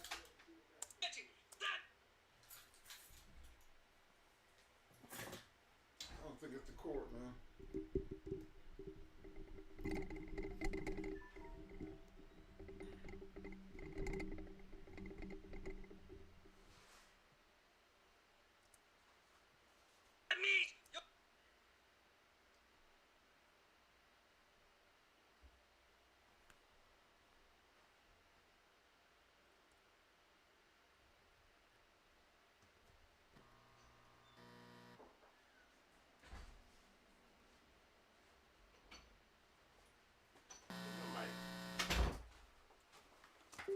It should have worked though.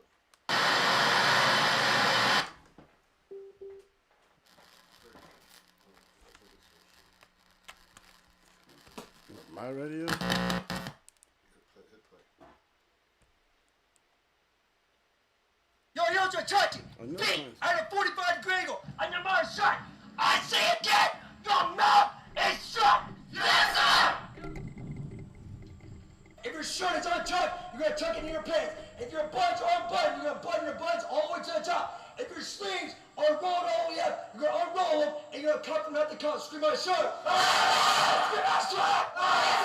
Scream out, shirt! We need to break them down, and the best way to do it is really just attack them mentally, really coming at them from all different angles. You see a bunch of us running around them, a bunch of us screaming at them, and it's really just to create this chaos, this kind of fog of war. So we need to see who's going to make it these next 13 weeks. All the kids you see coming through here these couple nights, they're not all going to be here in 13 weeks. Write your last name and your platoon number on the bottom of the envelope right now. Scream, I saw! We need to break down these individualities that they come with, of self and me and I. We need to break them down to basically nothing so we can build them back up, not as one, but as one team, one element, to join our Marine Corps. It's not my Marine Corps, it's not his Marine Corps, it's our Marine Corps. That black marker should be behind this guy, scream my mouth! Your bicep is touching your fat little ear, scream my mouth! Put your last name right there!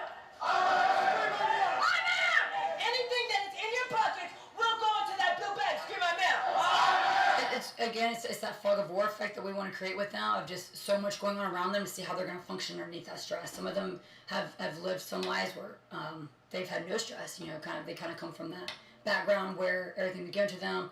Everything's kind of thought out for them. Everything's planned out for them. I said, I shoot my sir. I said, we're faster right now. I said, we're faster right now. I shoot my sir. I shoot my sir. You'll have 3 tries to contact your next of kin. That's your mother, father, brother, sister, or whoever's blood related to you that you live with. Scream my sir. After 3 tries, if you cannot contact your next of kin, then 4th try you will contact your recruiter. Scream my sir. All you look to the right now. Okay, all you look that way.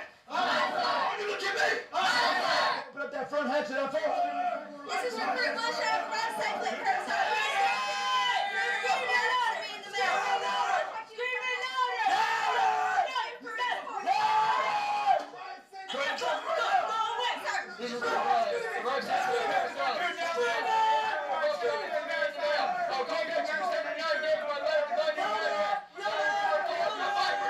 We want to see how they're going to operate underneath that stress. If I tell you to do something and he's going to go tell you to do something, we want to see how you're going to respond to it. A lot of times we're just looking for the initial response. Are you going to say something back to me? Are you going to react to me? Are you going to do what I told you to do? Then go do what he told you to do. We want to see how you're going to respond to it.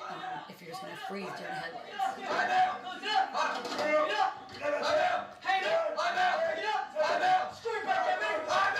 This is recruit bear. I arrest them in person. Do not send any photograph guards to me in the mouth. I'll contact you 729 names by with no address. Thank you for your support. Goodbye for now. Bye.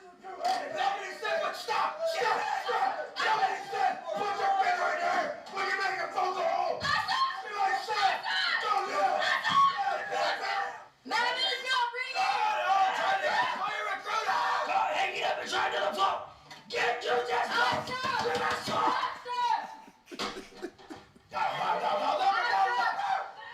This is recruit.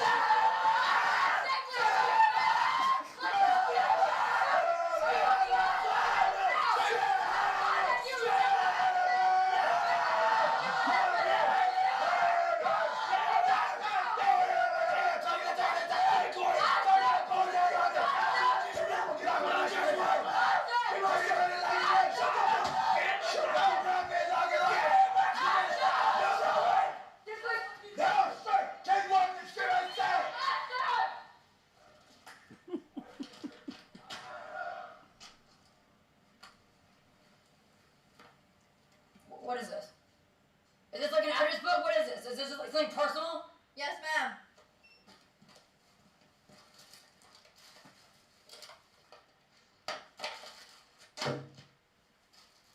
Pick all this crap up right now. Yes, ma'am. Hey, how many cans in the day should we be drinking? 12 to 14, ma'am. But it's recommended to drink how many? 14, ma'am. 14, right? Yes, ma'am. So you're gonna sit in here quietly, you're gonna drink water, you're gonna freaking fill out my paperwork, and you're gonna sit here and shut your mouth. Do you understand me? Yes, ma'am. Hey, you in the little inappropriate civilian attire shirt, come up here right now. Yes, ma'am. 3, 2, 1. Get away from me right now. Yes, ma'am. Inside of that box is a green shirt. Put it on over your shirt right now. ma'am. The rest of you sit down. Attention retirees, if you're willing to be a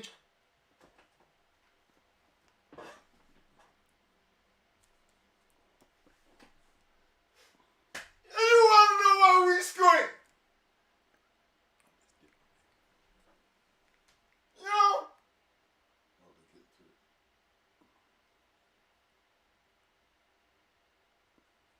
Just get to it. Yeah, it's finishing up. Yeah, okay. So they're gonna be catching up anyway, right? Yeah. Okay, so look here. No, guys, that's me. Everybody who come to this show knows that's us. That's us. We're teaching. This is us. I mean, dude, that's me. I teach my dog the same shit. I run my yard this way. My expectations, those are like, my dogs are my soldiers. I am Sergeant Major of goddamn Going Hard Marine Corps. My camp. I'm the commandant. And I handle it just like I was trained to handle. They handle me. I handle my yard. I handle this show. So when people come up in here talking crazy to us, when we fly off the handle, know what you dealing with. I ain't trying to scare nobody away, but only real soldiers stand up in this damn room. I don't know you personally to be doing nothing to you, but when you ask a question, such a question that deserves that type of an answer, don't take it personal. If my motherfucking dog can still take that shit and still go out there and die for me and scratch for me, you can't do it in this damn room, then get the fuck out, because this room is made for real shit. And I'm not going to be holding my tongue and attitude, because this room is going to be different. It's always been different.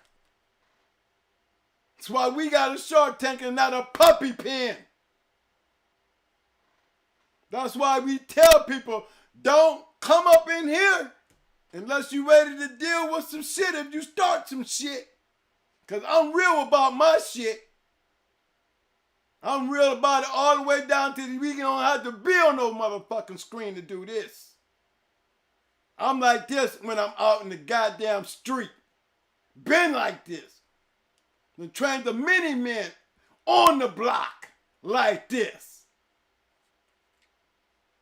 This the way shit is. They did it to me, and I was able to take it. And I'm a little guy.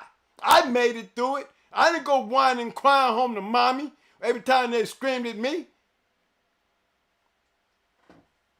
The same drill instructors turned around and gave us their shit at the end. Because they tried everything in their heart to try to make these two little guys quit. You can't get me to quit. I'm a 35-pound pit dog. I went in there like a pit. Came out a better pit. Got into the pit and became a worser pit. That's how I am. I am a pit. I raised them damn dogs to be pits. I'm not breeding shit to be calling it a pretty pedigree. I'm breeding shit to win some goddamn matches. So when you get on this goddamn bus, when I tell you to get the fuck out the bus, you know what bus you getting on, though, dawg. You know what bus you getting on, right? You know what fucking bus you getting on? They act like it when you step the fuck off. Don't take what I say personally. In fact, I gotta yell it to the top of my goddamn voice to get everybody in the fucking room's attention. One thing for damn sure, we ain't gonna have no silliness in here fucking with a nigga like me. Cause I ain't no silly nigga. I'm definitely not a silly person. So don't take it personal. This room is ran like the Marine Corps because we dealing with dogs that they put their life on the line to be there for us. It's up to us to make the decisions on them very fucking dogs that we put out there in that goddamn box. Ain't nothing nice about that shit, especially when you're losing. And I don't like losing. So I got a certain type of attitude made for a warrior. Raise my yard like they warriors, because they are warriors. I'm responsible for them. To feed them, take care of them, make sure they're in the best condition, and to get out there and make sure they're being handled the right way, to get out there and scratch the goddamn win. Ain't that how we run this room, Shark Tank? So don't take it personal. Laugh at me. Laugh at me. But when I sit up here and I have to explain this shit over and over, especially in such a sense like that one there, that all this that I've been talking about from the old family red nose to the look at this, they all are alike. They all are the same dogs. Every damn dog that I pulled tonight was all bred the same damn way. Fuck the damn names. Look at the pedigrees. Because the damn pedigrees, the dogs we talk about in this goddamn room are soldiers. Already proven, already to show their ass, already to made a point. So it's not about the individual dog we were talking about tonight. We were talking about the collective. The collective. You could be a short Marine, a skinny Marine, you still a Marine. Same with the bloodline. I got yellow, I got buck, I got Jeep. Regardless of how it's put, from Yellow Buck to Miss Nico, to goddamn Grand Champion Ace to Red Ace. Mayday to Red Ace. Still Yellow, Buck, and Jeep. all of it goes back the same damn way, y'all.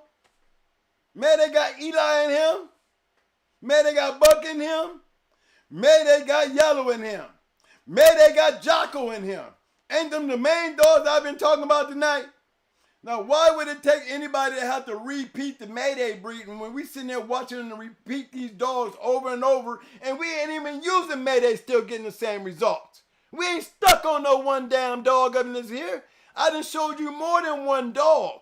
So how could you just use Mayday as an example? Mayday? When Mayday was not even in this conversation. He wasn't even one of the top 4 dogs on the poll. He wasn't even any one of the dogs that we poked in on. I went to Mayday one time to point out one main thing. Little Tater.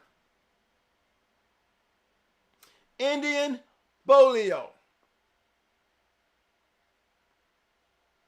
Red Boy. All them will take us back to what? Something we talked about Tuesday. The old family red nose. I was just wondering. We always talk about Daibo. But did y'all really know that there was an old family red nose in all those dogs? Not just the red boy side, but the Indian Bolio side too? Yeah. Not just the Jeep side. The Finley Bow side too. And they're not the only ones. They're not the only ones. Not just yellow and red and all that. No, no, no. The old family red-nosed dogs is the key to why all those dogs are coming out red, and that genetic plot is so strong. Remember, what color was Mayday and what color were all my dogs off of Mayday? They were all red. Red Ruby. Every fucking dog on my yard, 99% of them was red-nosed dogs. Regardless of whether I bet it to Lucane, Twisted, Barracuda, Termite, didn't matter. They were all still red-nosed dogs. Why? I went to searching and I found out why. Because they got one of the strongest genes genetically. Genetically. The old family red-nosed line of dogs genetically are one of the strongest lines of dogs ever created. When we look back on that and don't nobody really know the facts. And that's a fact. That's a fact. Because I just showed y'all with 4 dogs of the year, they were all bred just alike. And they all came off of 1990s dogs, great dogs. Dogs that was made in the 90s. You didn't see me pull up a blackjack, but I could have. You know, I pull up blackjack, guess what you're going to find me? You're going to find my boy James Pope all over that shit. Just like I told y'all when y'all go pull up Tornado, you're going to find my old boy Sheriff Powell. And then you go pull up Mayday. Here go Twin over here with the Mayday. First champion off of Mayday. Then you go pull up Baby. And now you got Twin pulling up the first shit made it in the Stone City Cross. But y'all know what? Y'all hate to hear that shit, don't y'all? Y'all hate to hear that shit. But let me tell you something about the Marines. The Marines is the first in the spearhead of this fucking country. We are the first people to step on foreign land and go take their shit. Because based on our attitudes, you know, maybe it's because it's that military government brainwash shit, whatever it is, it changed me. It changed me to the point that I carry my yard like that. And that's why I'm the first to do what? I'm the first to do what? You keep on hearing the Twin did first to do this. Twin the first to do that. Twin did this. Don't hate. Just understand why. Why? Coming first to get off that fucking boat. Our attitude is set to see what we want to see. And that's the best. So the expectations of what I got out of it, damn right. What's wrong with me being the first to take the chance when everybody else was arguing? Damn right, when y'all didn't know nothing about Mayday, I was running down there breeding a Mayday. You hate that shit? You hate that shit so bad because I did it? It hates you that bad? It bothers y'all that bad? Then guess what? Y'all fucking with the wrong person, because I'm the type of person to cuss your ass out and tell you I don't give a fuck because you mad. Go do your own shit and become the first of something then and see how it feel once you get up here where I'm at. Maybe you'll notice the air is a little different up here. We catch a lot of shit and we smell it all the time. But we definitely got deodorizer to clean it up as it gets too bothering to my nose. I know how to get rid of it. I know how to, but I also know how to handle it and take it. I can sniff it all day. It ain't gonna bother me. It's just can you take my shit? So I don't know what's wrong with your hating asses out here, but whatever it is, I'm not one to play with. Don't go stretching your nuts over here or nowhere over here, because this ain't the room for all that. I do too much and I give up too much trying to put it out here for y'all to learn to play with some goofy ass shit. And if you don't think some of these questions and some of this player shit that my brother don't speak on, you know what I'm saying? Because he let that shit slide. And when he address it, he gonna address it. I know when he want me to address it, I'm gonna address it. I don't care. I'm gonna give you me, because I am that dog fighter. I love this shit. I love this shit and everything about my attitude about it. I raised my kids with the attitude. If they didn't like it, they could have got the fuck out and moved on too. It ain't gonna change me, because what I am is what I created, and the life that I live, I ain't got no problem with it. None. And I got a lot of people out here to love me the way I am. You will too if you got to know me and you wouldn't take everything I say to heart. Pull your drawers up. This is not and all these other podcast rooms where everybody got feelings and all that shit. I ain't that person. And you ain't gonna snap no sleek ass shit off on me and let me catch you, and then when I bite your ass, all of a sudden it's like, oh, Trend is fucked up. No, I'm just take me as being fucked up and don't play with me then. Know that from the start. That's all. That's all. Because you can't change nothing I did. And many people in here try to do something, get something on me and my brother, whatever it is. One thing you ain't gonna change, you ain't gonna find shit, you ain't gonna change shit. Except for what we trying to tell y'all, believe in what we trying to tell y'all, and understand why we trying to tell you. Don't have to do it. And so don't. Yes, we do be going the fuck off, because that's just the way we are. Y'all ain't figured that shit out yet. How many people been with us from the goddamn beginning? Have they seen anything different from us? Y'all done seen us clown people. Y'all done seen us go off. Y'all done seen me put passion in this paper, these dogs. You done seen me put passion in these shows. Y'all see in my attitude, I got a raspy voice because I go the fuck off. I get excited. I love it when my shit be winning. I love it when my shit be winning. I love it when I be doing the right shit. And y'all act like I'm supposed to be a hater? Or am I supposed to let y'all hate on me? Y'all think I'm supposed to let y'all be slick mouth with me? Regardless of who the fuck y'all is? Then do that. Because guess what? I'm always ready for war. I'm like my damn dogs. Y'all ain't caught on to that yet? Twins scratch just as hard as his damn dogs.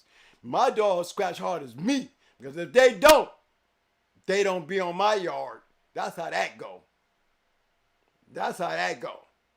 So there's a reason why it's worth me sitting in this chair. It's a reason why all these famous dog men walk through these doors and sit down there and share this shit with y'all.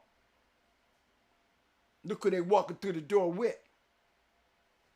Got to be something about these damn twins that could bring them kind of people to a show. And be glad to sit there and give it back to y'all like I do. Y'all can't appreciate that, then don't. There's a lot of people out here that will and will do it. So, hey, don't take it personal because I snapped on you. You know, you didn't like my answer, then you shouldn't have asked the question, because I gave you my answer the way I wanted you to have that answer after all I said. And you talking about Mayday, and Mayday wasn't even a factor of the story at all. He was not even, because Mayday was in one dog. One dog. That was Barracuda. The other 3 dogs, Mayday wasn't even in them. So where the fuck Mayday come from? After all that shit that we talking about everything that created Mayday. This is how he said it. If he was supposed to be bred so great, why did If he was supposed to be bred so great, we're in there. He's in. All them dogs was bred so great. Ain't no ifs to that shit. Because I got it, and I know you ain't got to my level of having shit to talk about what is so great. I know you ain't even on that level to say that. So you need to just take the snapping and the snap off that I did to you and leave it right there. Because you don't want me to go with the little indentage if he was so, because then I can talk to you. You wouldn't know what great was if you ain't never had it. If what? If only belongs to a person who don't know. So when you go ifing, that means you don't know. So accept the answer that you got and the way you got it. Because you ain't got it on your own if. You ain't got shit to even if on. Right? What line is you bringing that we can say, oh, he's so much greater than Mayday? Instead of you sitting over here ifing. If he was so, well, damn. Come on now. That's what I raised, and I kicked ass with that shit. Now, what did you doing? You didn't see me get all into that. But you didn't see me pressing you for no answers with that. I gave you straight facts. That's all you deserved. It's just that extra shit that my brother keep talking about. That's that shit that I'm just letting you know. You don't want to come in here with that shit. So if you don't think you did no harm, you go home and ask that shit to yourself in the mirror knowing you ain't got shit. And let me see you answer yourself. Now let you do that, and I guarantee the next time you come in the room, you'll see a little bit different. Because I already know what you're going to be looking at when you ask yourself that in the mirror. I should have never opened my mouth. That's what the first thing you're going to say, because you ain't got no room to even say it. Not even if on the if note, but the demanding part of it that you tried to bring with it like you don't know where the fuck you at. Then guess what? Then you find the fuck out. Don't take it personal.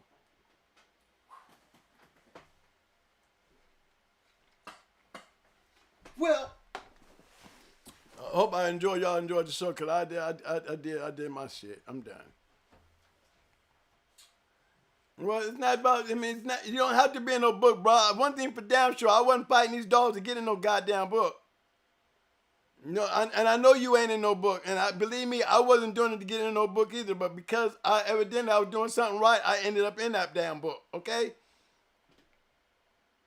If I wanted to be anybody, I wanted to be like the Abrahams, Meat Nasty, Stone City, Hardcore Kennels, Mau, there's so many more. Tony Wade, all these guys, we were all matching dogs. We all got champions. That's what I wanted. Just like I wanted to be a Marine.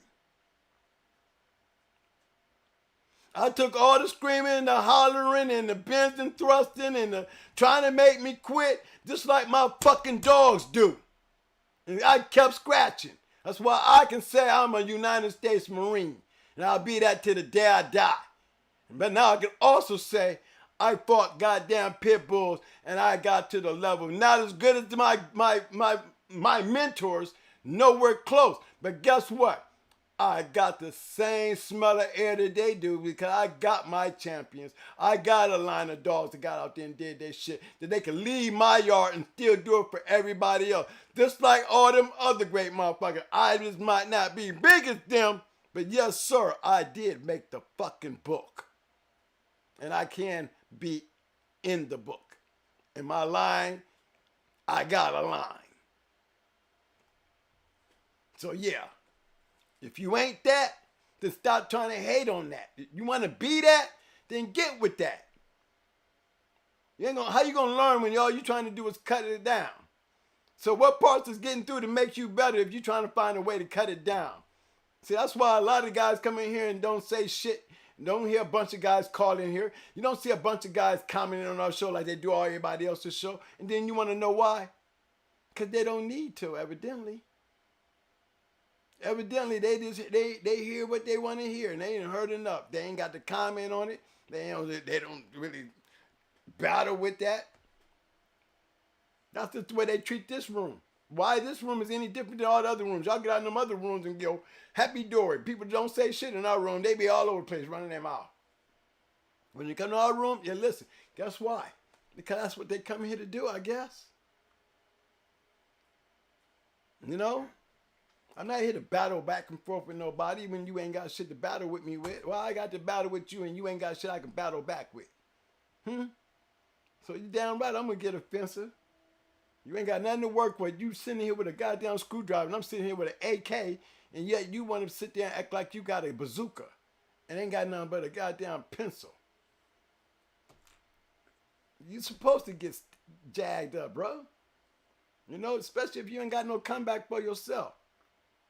You notice the guys who don't never have shit but want to be something is always the one that caused the most trouble in these goddamn rooms or most trouble in these podcasts and these shows. You know, they want excitement for views. I don't want them kind of views. I don't need that kind of excitement. When I put your motherfucker down, when I put Chico Lopez down, I got self-experience with Chico Lopez. When I put Douglas Brown down, I got self-experience with Douglas Brown. See, I ain't got nobody telling me shit. I got self-experience with these people. So when you see me biting off in their fucking ass, because I know. Y'all can bounce around with them motherfuckers, but I ain't fucking with them. And if y'all don't got to like me, but I ain't got to like them either. I'll be cool with them. But don't fuck with me because I ain't the person to play these games with, especially when I know who you are. That's why I say what I say about both of them. And I ain't taking shit back. And I ain't taking shit down. And anybody else want to walk that path with me. I don't fuck with you if I don't know you. But if you fuck with me, you going to get to know me. And especially if I know you. And don't make me do my homework. You don't know nothing about no damn Marine. You don't understand Marines don't like to lose. And we got areas and places that you do not have no idea. Because all Marines are brothers. All Marines. And we run in all different styles of life. All of us. And we are going to always be a forever family. All of us. You would not believe the power that carries. Carries a lot of power. Be careful. Be smart. Know who you fucking with. Know who you fucking with. Y'all can get on the bus and let's get ready to go home back to y'all time. You know what I'm saying? We can go back to y'all time. When you're back here on my time, this is my time. So let's load up your shit. I hope y'all caught on to what was going on today. I hope I made out some good out points. I hate to have to step off, in my moments and get my heart rate up. You know, it does tickle and shit. You know, I'd probably be the shit that sit there and make me have a stroke one day and shit, you know what I mean? Going the fuck off. But guess what? I'm doing what I love. And I love y'all. I don't mind going off on y'all. I don't mind getting excited with y'all. I don't mind sharing with y'all. But y'all know that. Y'all know that. And those who know that, that's why y'all come and see that. You know, I don't do all this shit for views and likes. I do this shit for the love of the game and the fact that I care. And that's y'all are the ones that bring the likes. Y'all are the ones that bring the views. Y'all are. I'm just sitting here giving you the show. Love y'all for that. Okay. Thumbs up, thumbs up. Thumbs up, thumbs up. Muscles. Muscles. Nephew, I love you too, baby. Muscles. Yay. Roses. Roses. We need them damn roses. Come on, y'all. Show some love, man. Yo, man. And throw my man some extra sharks out there. Love you, bro. Ain't no problem trying to get on you, man, but you is in the world of the dog man. This is not like everybody's shit. So, hey, don't take it personal, man. You just that recruit that got stuck out there with his head out there. I saw you move. I saw you move. I saw you move. You try to get my Taking motherfucking attention. You got my damn attention. Damn That's right. it, okay? That's all that is. It's all part of the game, baby. All part of the game. No, you dealing with, man. We are Marines. We raised our yard as Marines. We do everything that we do as Marines. You know, it's a personality that's not going to change. And I'm not going to change it just because I'm doing this show and some of you people can't take it. Come on. For once in your life, if you ain't a Marine, when you come in this room right here, feel like one so you can feel like a true dog man at least. A true dog man to really know what it means to have a real bulldog. A real bulldog. You know what I'm saying? That's how a Marine feel about itself. We as a whole. So how the fuck you think we gonna feel about the yard that we feeding? And we gotta take out the war. These dogs better be some special ass goddamn dogs. And guess what? I just probably been one of the most fortunate guys in the damn game to get that done. Because while y'all screaming Mayday, how many times did you hear me say James Pope tonight? I don't even know how we got on Mayday, but how many times y'all heard me speak of James Pope? James Pope had a lot to do with me tonight. Because without James Pope, I couldn't have never took y'all back somewhere. I know ain't none of y'all did that yet. Ain't none of y'all spoke on that old family red nose and all those dogs. Because how many of y'all really knew that? We talked about Red Boy. But y'all didn't ever even bring Bolio or Finley's Bow into the equation when we even talk about Kobe. And how many of y'all really believe that Kobe didn't have nothing to do with the red-nosed dogs? How many of y'all really believe that shit? Maybe it's to who's asking the question. Remember what time period we're talking about. This is a time period when they was calling them Jason's nigger bitch or Mayfield's nigger. Okay, so we got a brother asking that a person from that time about some old family red nose shit, and you get the answer there. Yeah, I ain't never had no family red nose in my shit, but then I got your name stamped all over this shit. And if you want to ask the truth, when you went over there and snatched up Dabo ass. Was he a old family red nose? How about when you went over there, Kobe, and took all them dogs from them two brothers over there, and you brought that shit back into your yard and changed their name?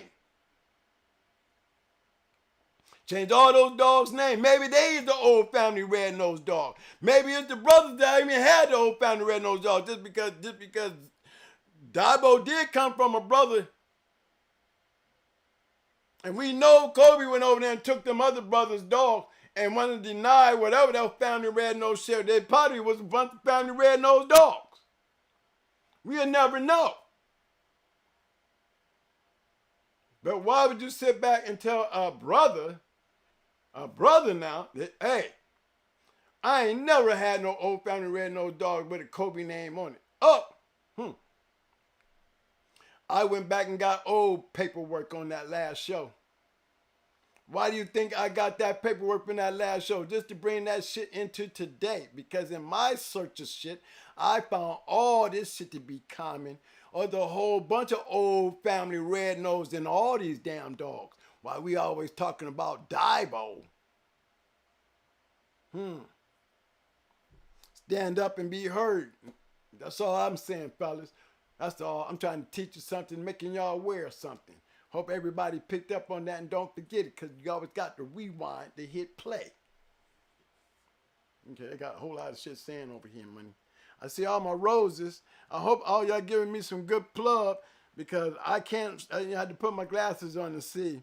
And K-Kid, I don't know, Kid Guard. I'm not mad at anyone. My feelings aren't hurt. You just... Okay, well, I ain't trying to be on you, pick on you or nothing, bro. But you cool with me. I still love y'all. I love all y'all. If I bite on y'all ass, I bite on my kids. Shit. And ain't nobody loving my kids more than me. So if I bite on y'all, I'm gonna tell y'all now, in this room, I love every fucking one of y'all. I will bite y'all head off. Don't even know you personally, but I know what. I get enough love out of that fucking room that when it hits me, it hit me all in one low. It's not one particular person. It's a whole loaf of love that I get from y'all. So I share that shit back, man, because as long as I'm feeling love, I'm going to get the love. And if I got to get snappy and crappy sometime, guess what? It's through the love any fucking way. Still ain't going to stop me from loving you. I might bite your head off if you want to fuck with me. And guess what? You'll see me tomorrow. I'm still love you like I loved you yesterday. I just cussed your ass out for being an ignorant ass, okay? It's like that Marine Corps dude said. Louder! Louder! Gotta break it down, boy, to get you back up right. Break these bad habits y'all got. Running around here to all this chaos. Y'all need drama in your life? Y'all need that kind of drama in your life? You don't want that kind of drama over here. I know y'all don't want that kind of drama over here. It's always fun to sit there and watch everybody else do it. They always get mad at us, you know. They scream and holler. But guess what? You don't hear us saying much. When I go off, believe me, if I want to shut you down, I will shut your ass down. But you notice, we just don't say shit because, guess what? If they ain't talking about you, then that means you ain't shit. But when they talking about you, it's always the haters that's gonna talk. I must be doing something right, okay? In the meanwhile, guess what? Guess what? That's what I want. Can't get in the box without another motherfucker over there across the wall from me. I will respect that man. Every time he get in the pit, I respect him. Because he ain't got to be there. But because you there, guess what? You give me another chance to put another notch on my belt. That's all it means. Give me a chance to prove what I'm doing is working. That's what it means. Can't prove shit, ain't nobody standing there. So I challenge anybody who wants to stand there. You know, if I walk away from you and don't say shit to you, guess what that means? You're not relevant to get that kind of competition or kind of time out of me. And 9 times out of 10, you're the one standing on the outside the box running your damn mouth. See, I will walk right past you and say when you get your mouth able to get over the wall and get in that goddamn corner, then I'll stop and talk to you. But other than that, while you're standing on the outside running your mouth, go get a dog. Go get something. Leave me alone. Because guess what? Everybody else in the place is seeing me walk around in the box and hearing you outside the box. Who do you think they're going to pay attention to, for real? Who do you think they came to see, me or you? I rest my case. Well, I'm gonna get me some music in here, bro. Okay, bro. Hey, man, thank y'all for coming out, man. Hey, why is y'all over here sucking my dick, man? Who is in there? Who's fucking with you, my bro? What is going on? Hey, y'all can't do that. Y'all leave my man alone. Y'all can't fuck with my dude. Spike, what you doing, man? Leave him alone, bro. What is y'all doing? Spike, brother. Come on, man. Y'all can't mess with my dude like that. I done did my piece. All respect to you too, baby boy. Y'all can't, look. Come on, Spike. Look at y'all. Look me up, Spike. Get my eating. Come on, we ain't gonna start that. Come on. We ain't gonna do that, y'all. Spike, stop it. Chill, bro. We got you, man. Love you too, baby boy. Yeah, Nisha, I know you'll scratch. Spike. Okay, baby, calm down, baby. Come on, calm down. You see, these bulldogs get all frisky up in here when the shit get hot. I mean, what you supposed to do? When the yard start barking, everybody start barking. That's all that is. That's all good. Respect to you too, baby boy. Respect to you too. I'm going to make sure you get your respect in this room, baby, because it's over. All right, Spike? All right, baby. Get back on that chain, baby boy. We got you, man. Stand up and fight with the team then, nigga. Fight with your house. I don't mind when a man standing up fighting with the house. You know? It's all good. It's all good, baby, but come on now. We got to be respectful, man. We got to keep it respectful. You know, you standing up for us, but my man, he's still family, bro. Don't forget that. We all in the same tank. We might jump off like that, but look here, bro. We all on the same tank. Don't forget that, y'all. We protect the house, not me. We. When we step outside this room, I don't see nobody out there but the Shark Tank when I go into everybody else's room. I don't need to see no blue. I see enough of you people. I know who y'all is. I know that me, that's the Shark Tank. Cause some shit jump off, guess what? I'm swinging right with y'all. Shit, it's still gang fighting around this motherfucker. Okay? And I understand Spike Brothers, they stepping up, handling it right along with me. I don't know how y'all got into that little thing, man, but hey, fellas, don't forget, we family. And if I can straighten it out with him, you can too, bro. Respect the game. Respect the house. This is our house, not my house, our house. Respect the house. Love y'all, man. I hope I had some fun teaching y'all that shit, man. I know it was wild tonight. I know, you know what I mean? I was trying to beat it down, but don't forget, y'all, those dogs we talked about was all Dog of the Year. And every one of those dogs came off of dogs of the 90s. And we didn't go no further than 2004. So that just gives you an idea of what I was talking about when I said the 90s, the New Jack. Yeah, the New Jack. We are the New Jacks. Right? I hope y'all enjoyed it, man.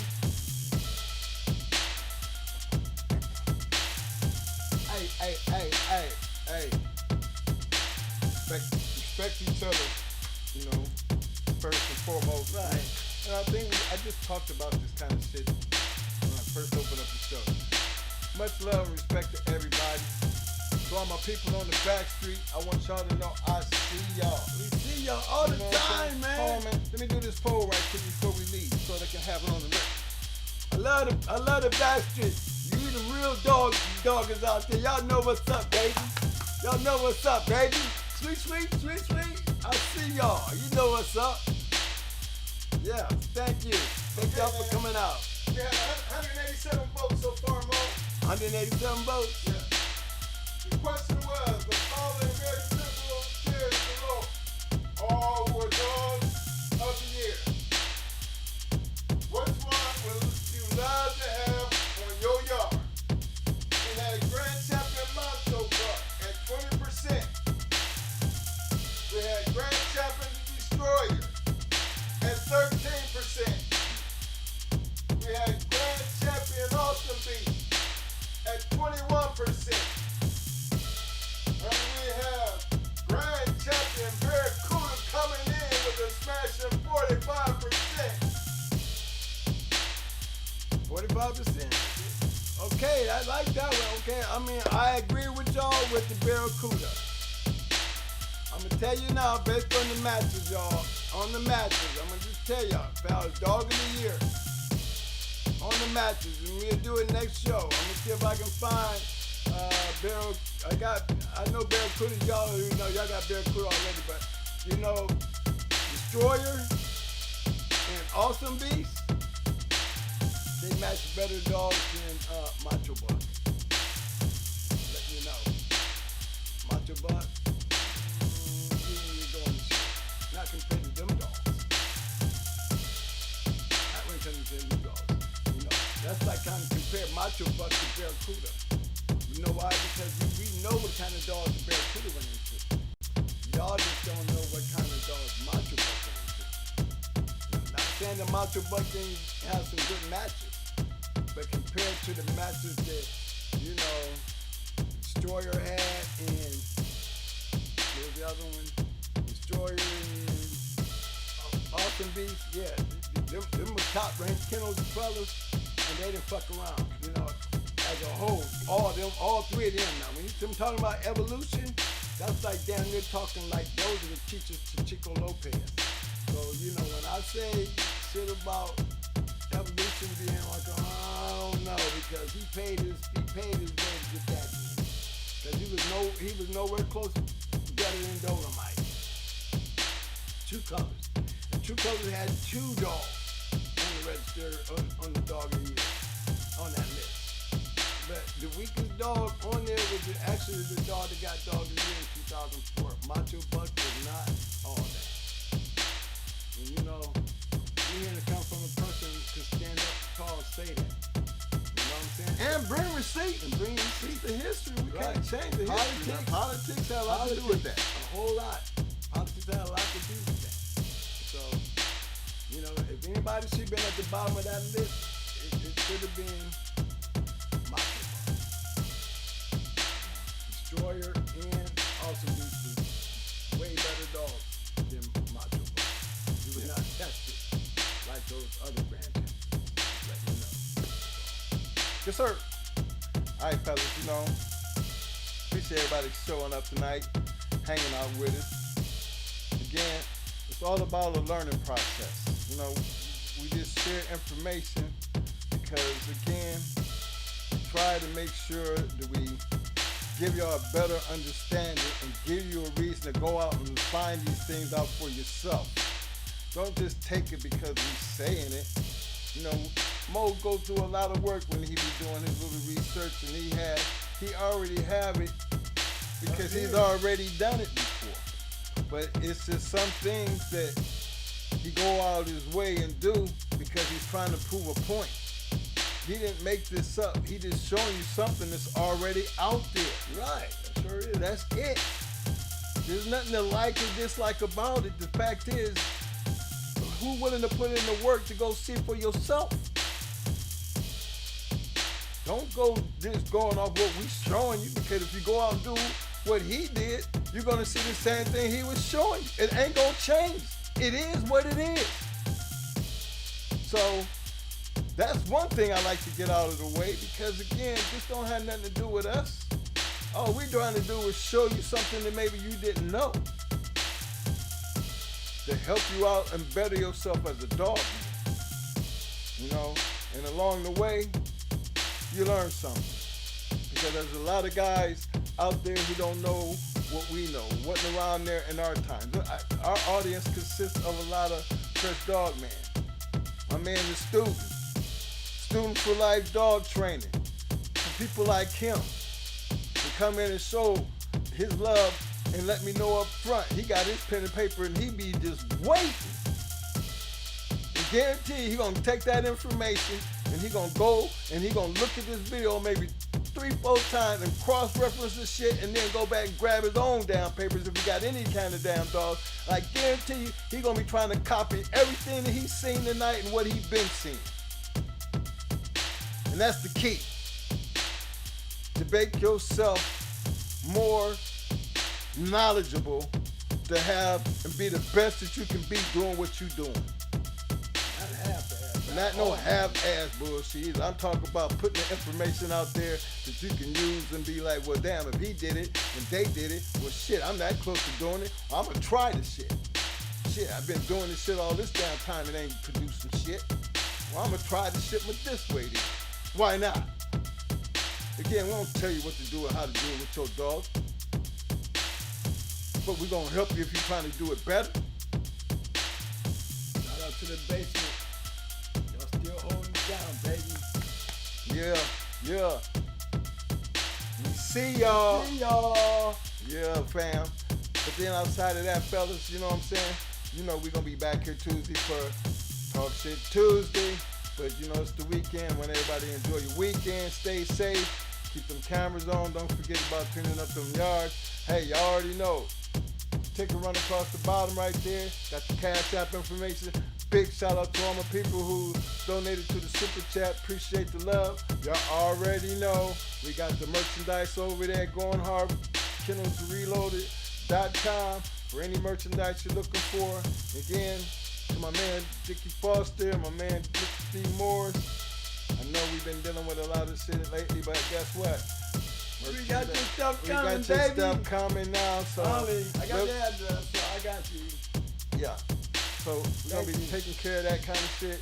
And for anybody else and for all the other guys that donate to the channel. And I don't know if you out there, 6143. I missed you on the last show for the 5-piece. No, it was the 10-piece. 6143 with the 10-piece Tuesday, and I missed it. But I want to give him a big shout out, fam, because that's my homeboy. And again, don't want to miss my people who do donating, because it's not about how much you give. It's the fact that you go out your way and you do. You know?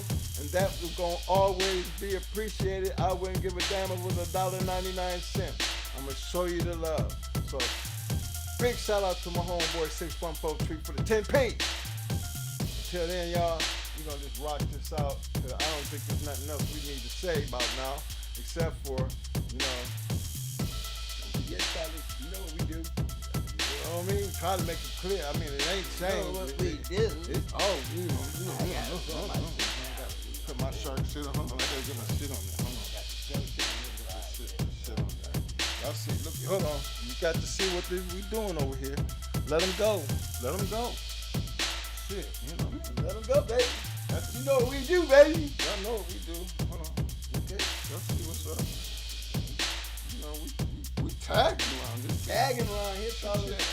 Cause y'all know we try to make it clear. And it ain't no secret. No secret. We always. Ain't go forever. Forever. Always. Scratch the win. Every fucking time. Don't you ever forget that. Hey. We gonna scratch. Yo, get him, boy. Get him, boy. Get him, boy. Get him, boy. Don't hold that motherfucker. Let him go. Shit. Shit. Y'all know what's up. Love y'all, Deuces. man. And let him go. All right.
things y'all still doing in the Shark Tank.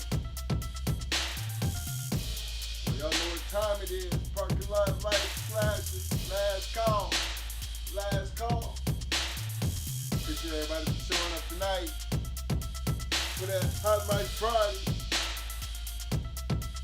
We made it stay on so late. It's being it was Friday. I figured how just let it go. Well, guess what? It's that time. We blinking lights and everything. I don't know where you're going, but I know you're getting the hell up out of here. Right. Y'all know we'll be back here Tuesday. Talk shit Tuesday. Don't forget to hit that like button to all my viewers. New viewers. Once catching the video on the late run. Just stick around to the end and hear this coming in. Hit the like button. Don't forget to subscribe if you haven't already subscribed. And don't forget to go on hard Kennels.com. Get your merchandise, support the channel. Don't forget to run across the bottom to the Cash App information. Put it in your heart if you want to donate to the channel. Please feel free. It's going to be appreciated regardless if it's $1.99. It's not the amount that matters. It's the fact that you do it from your heart. Again, everybody stay safe.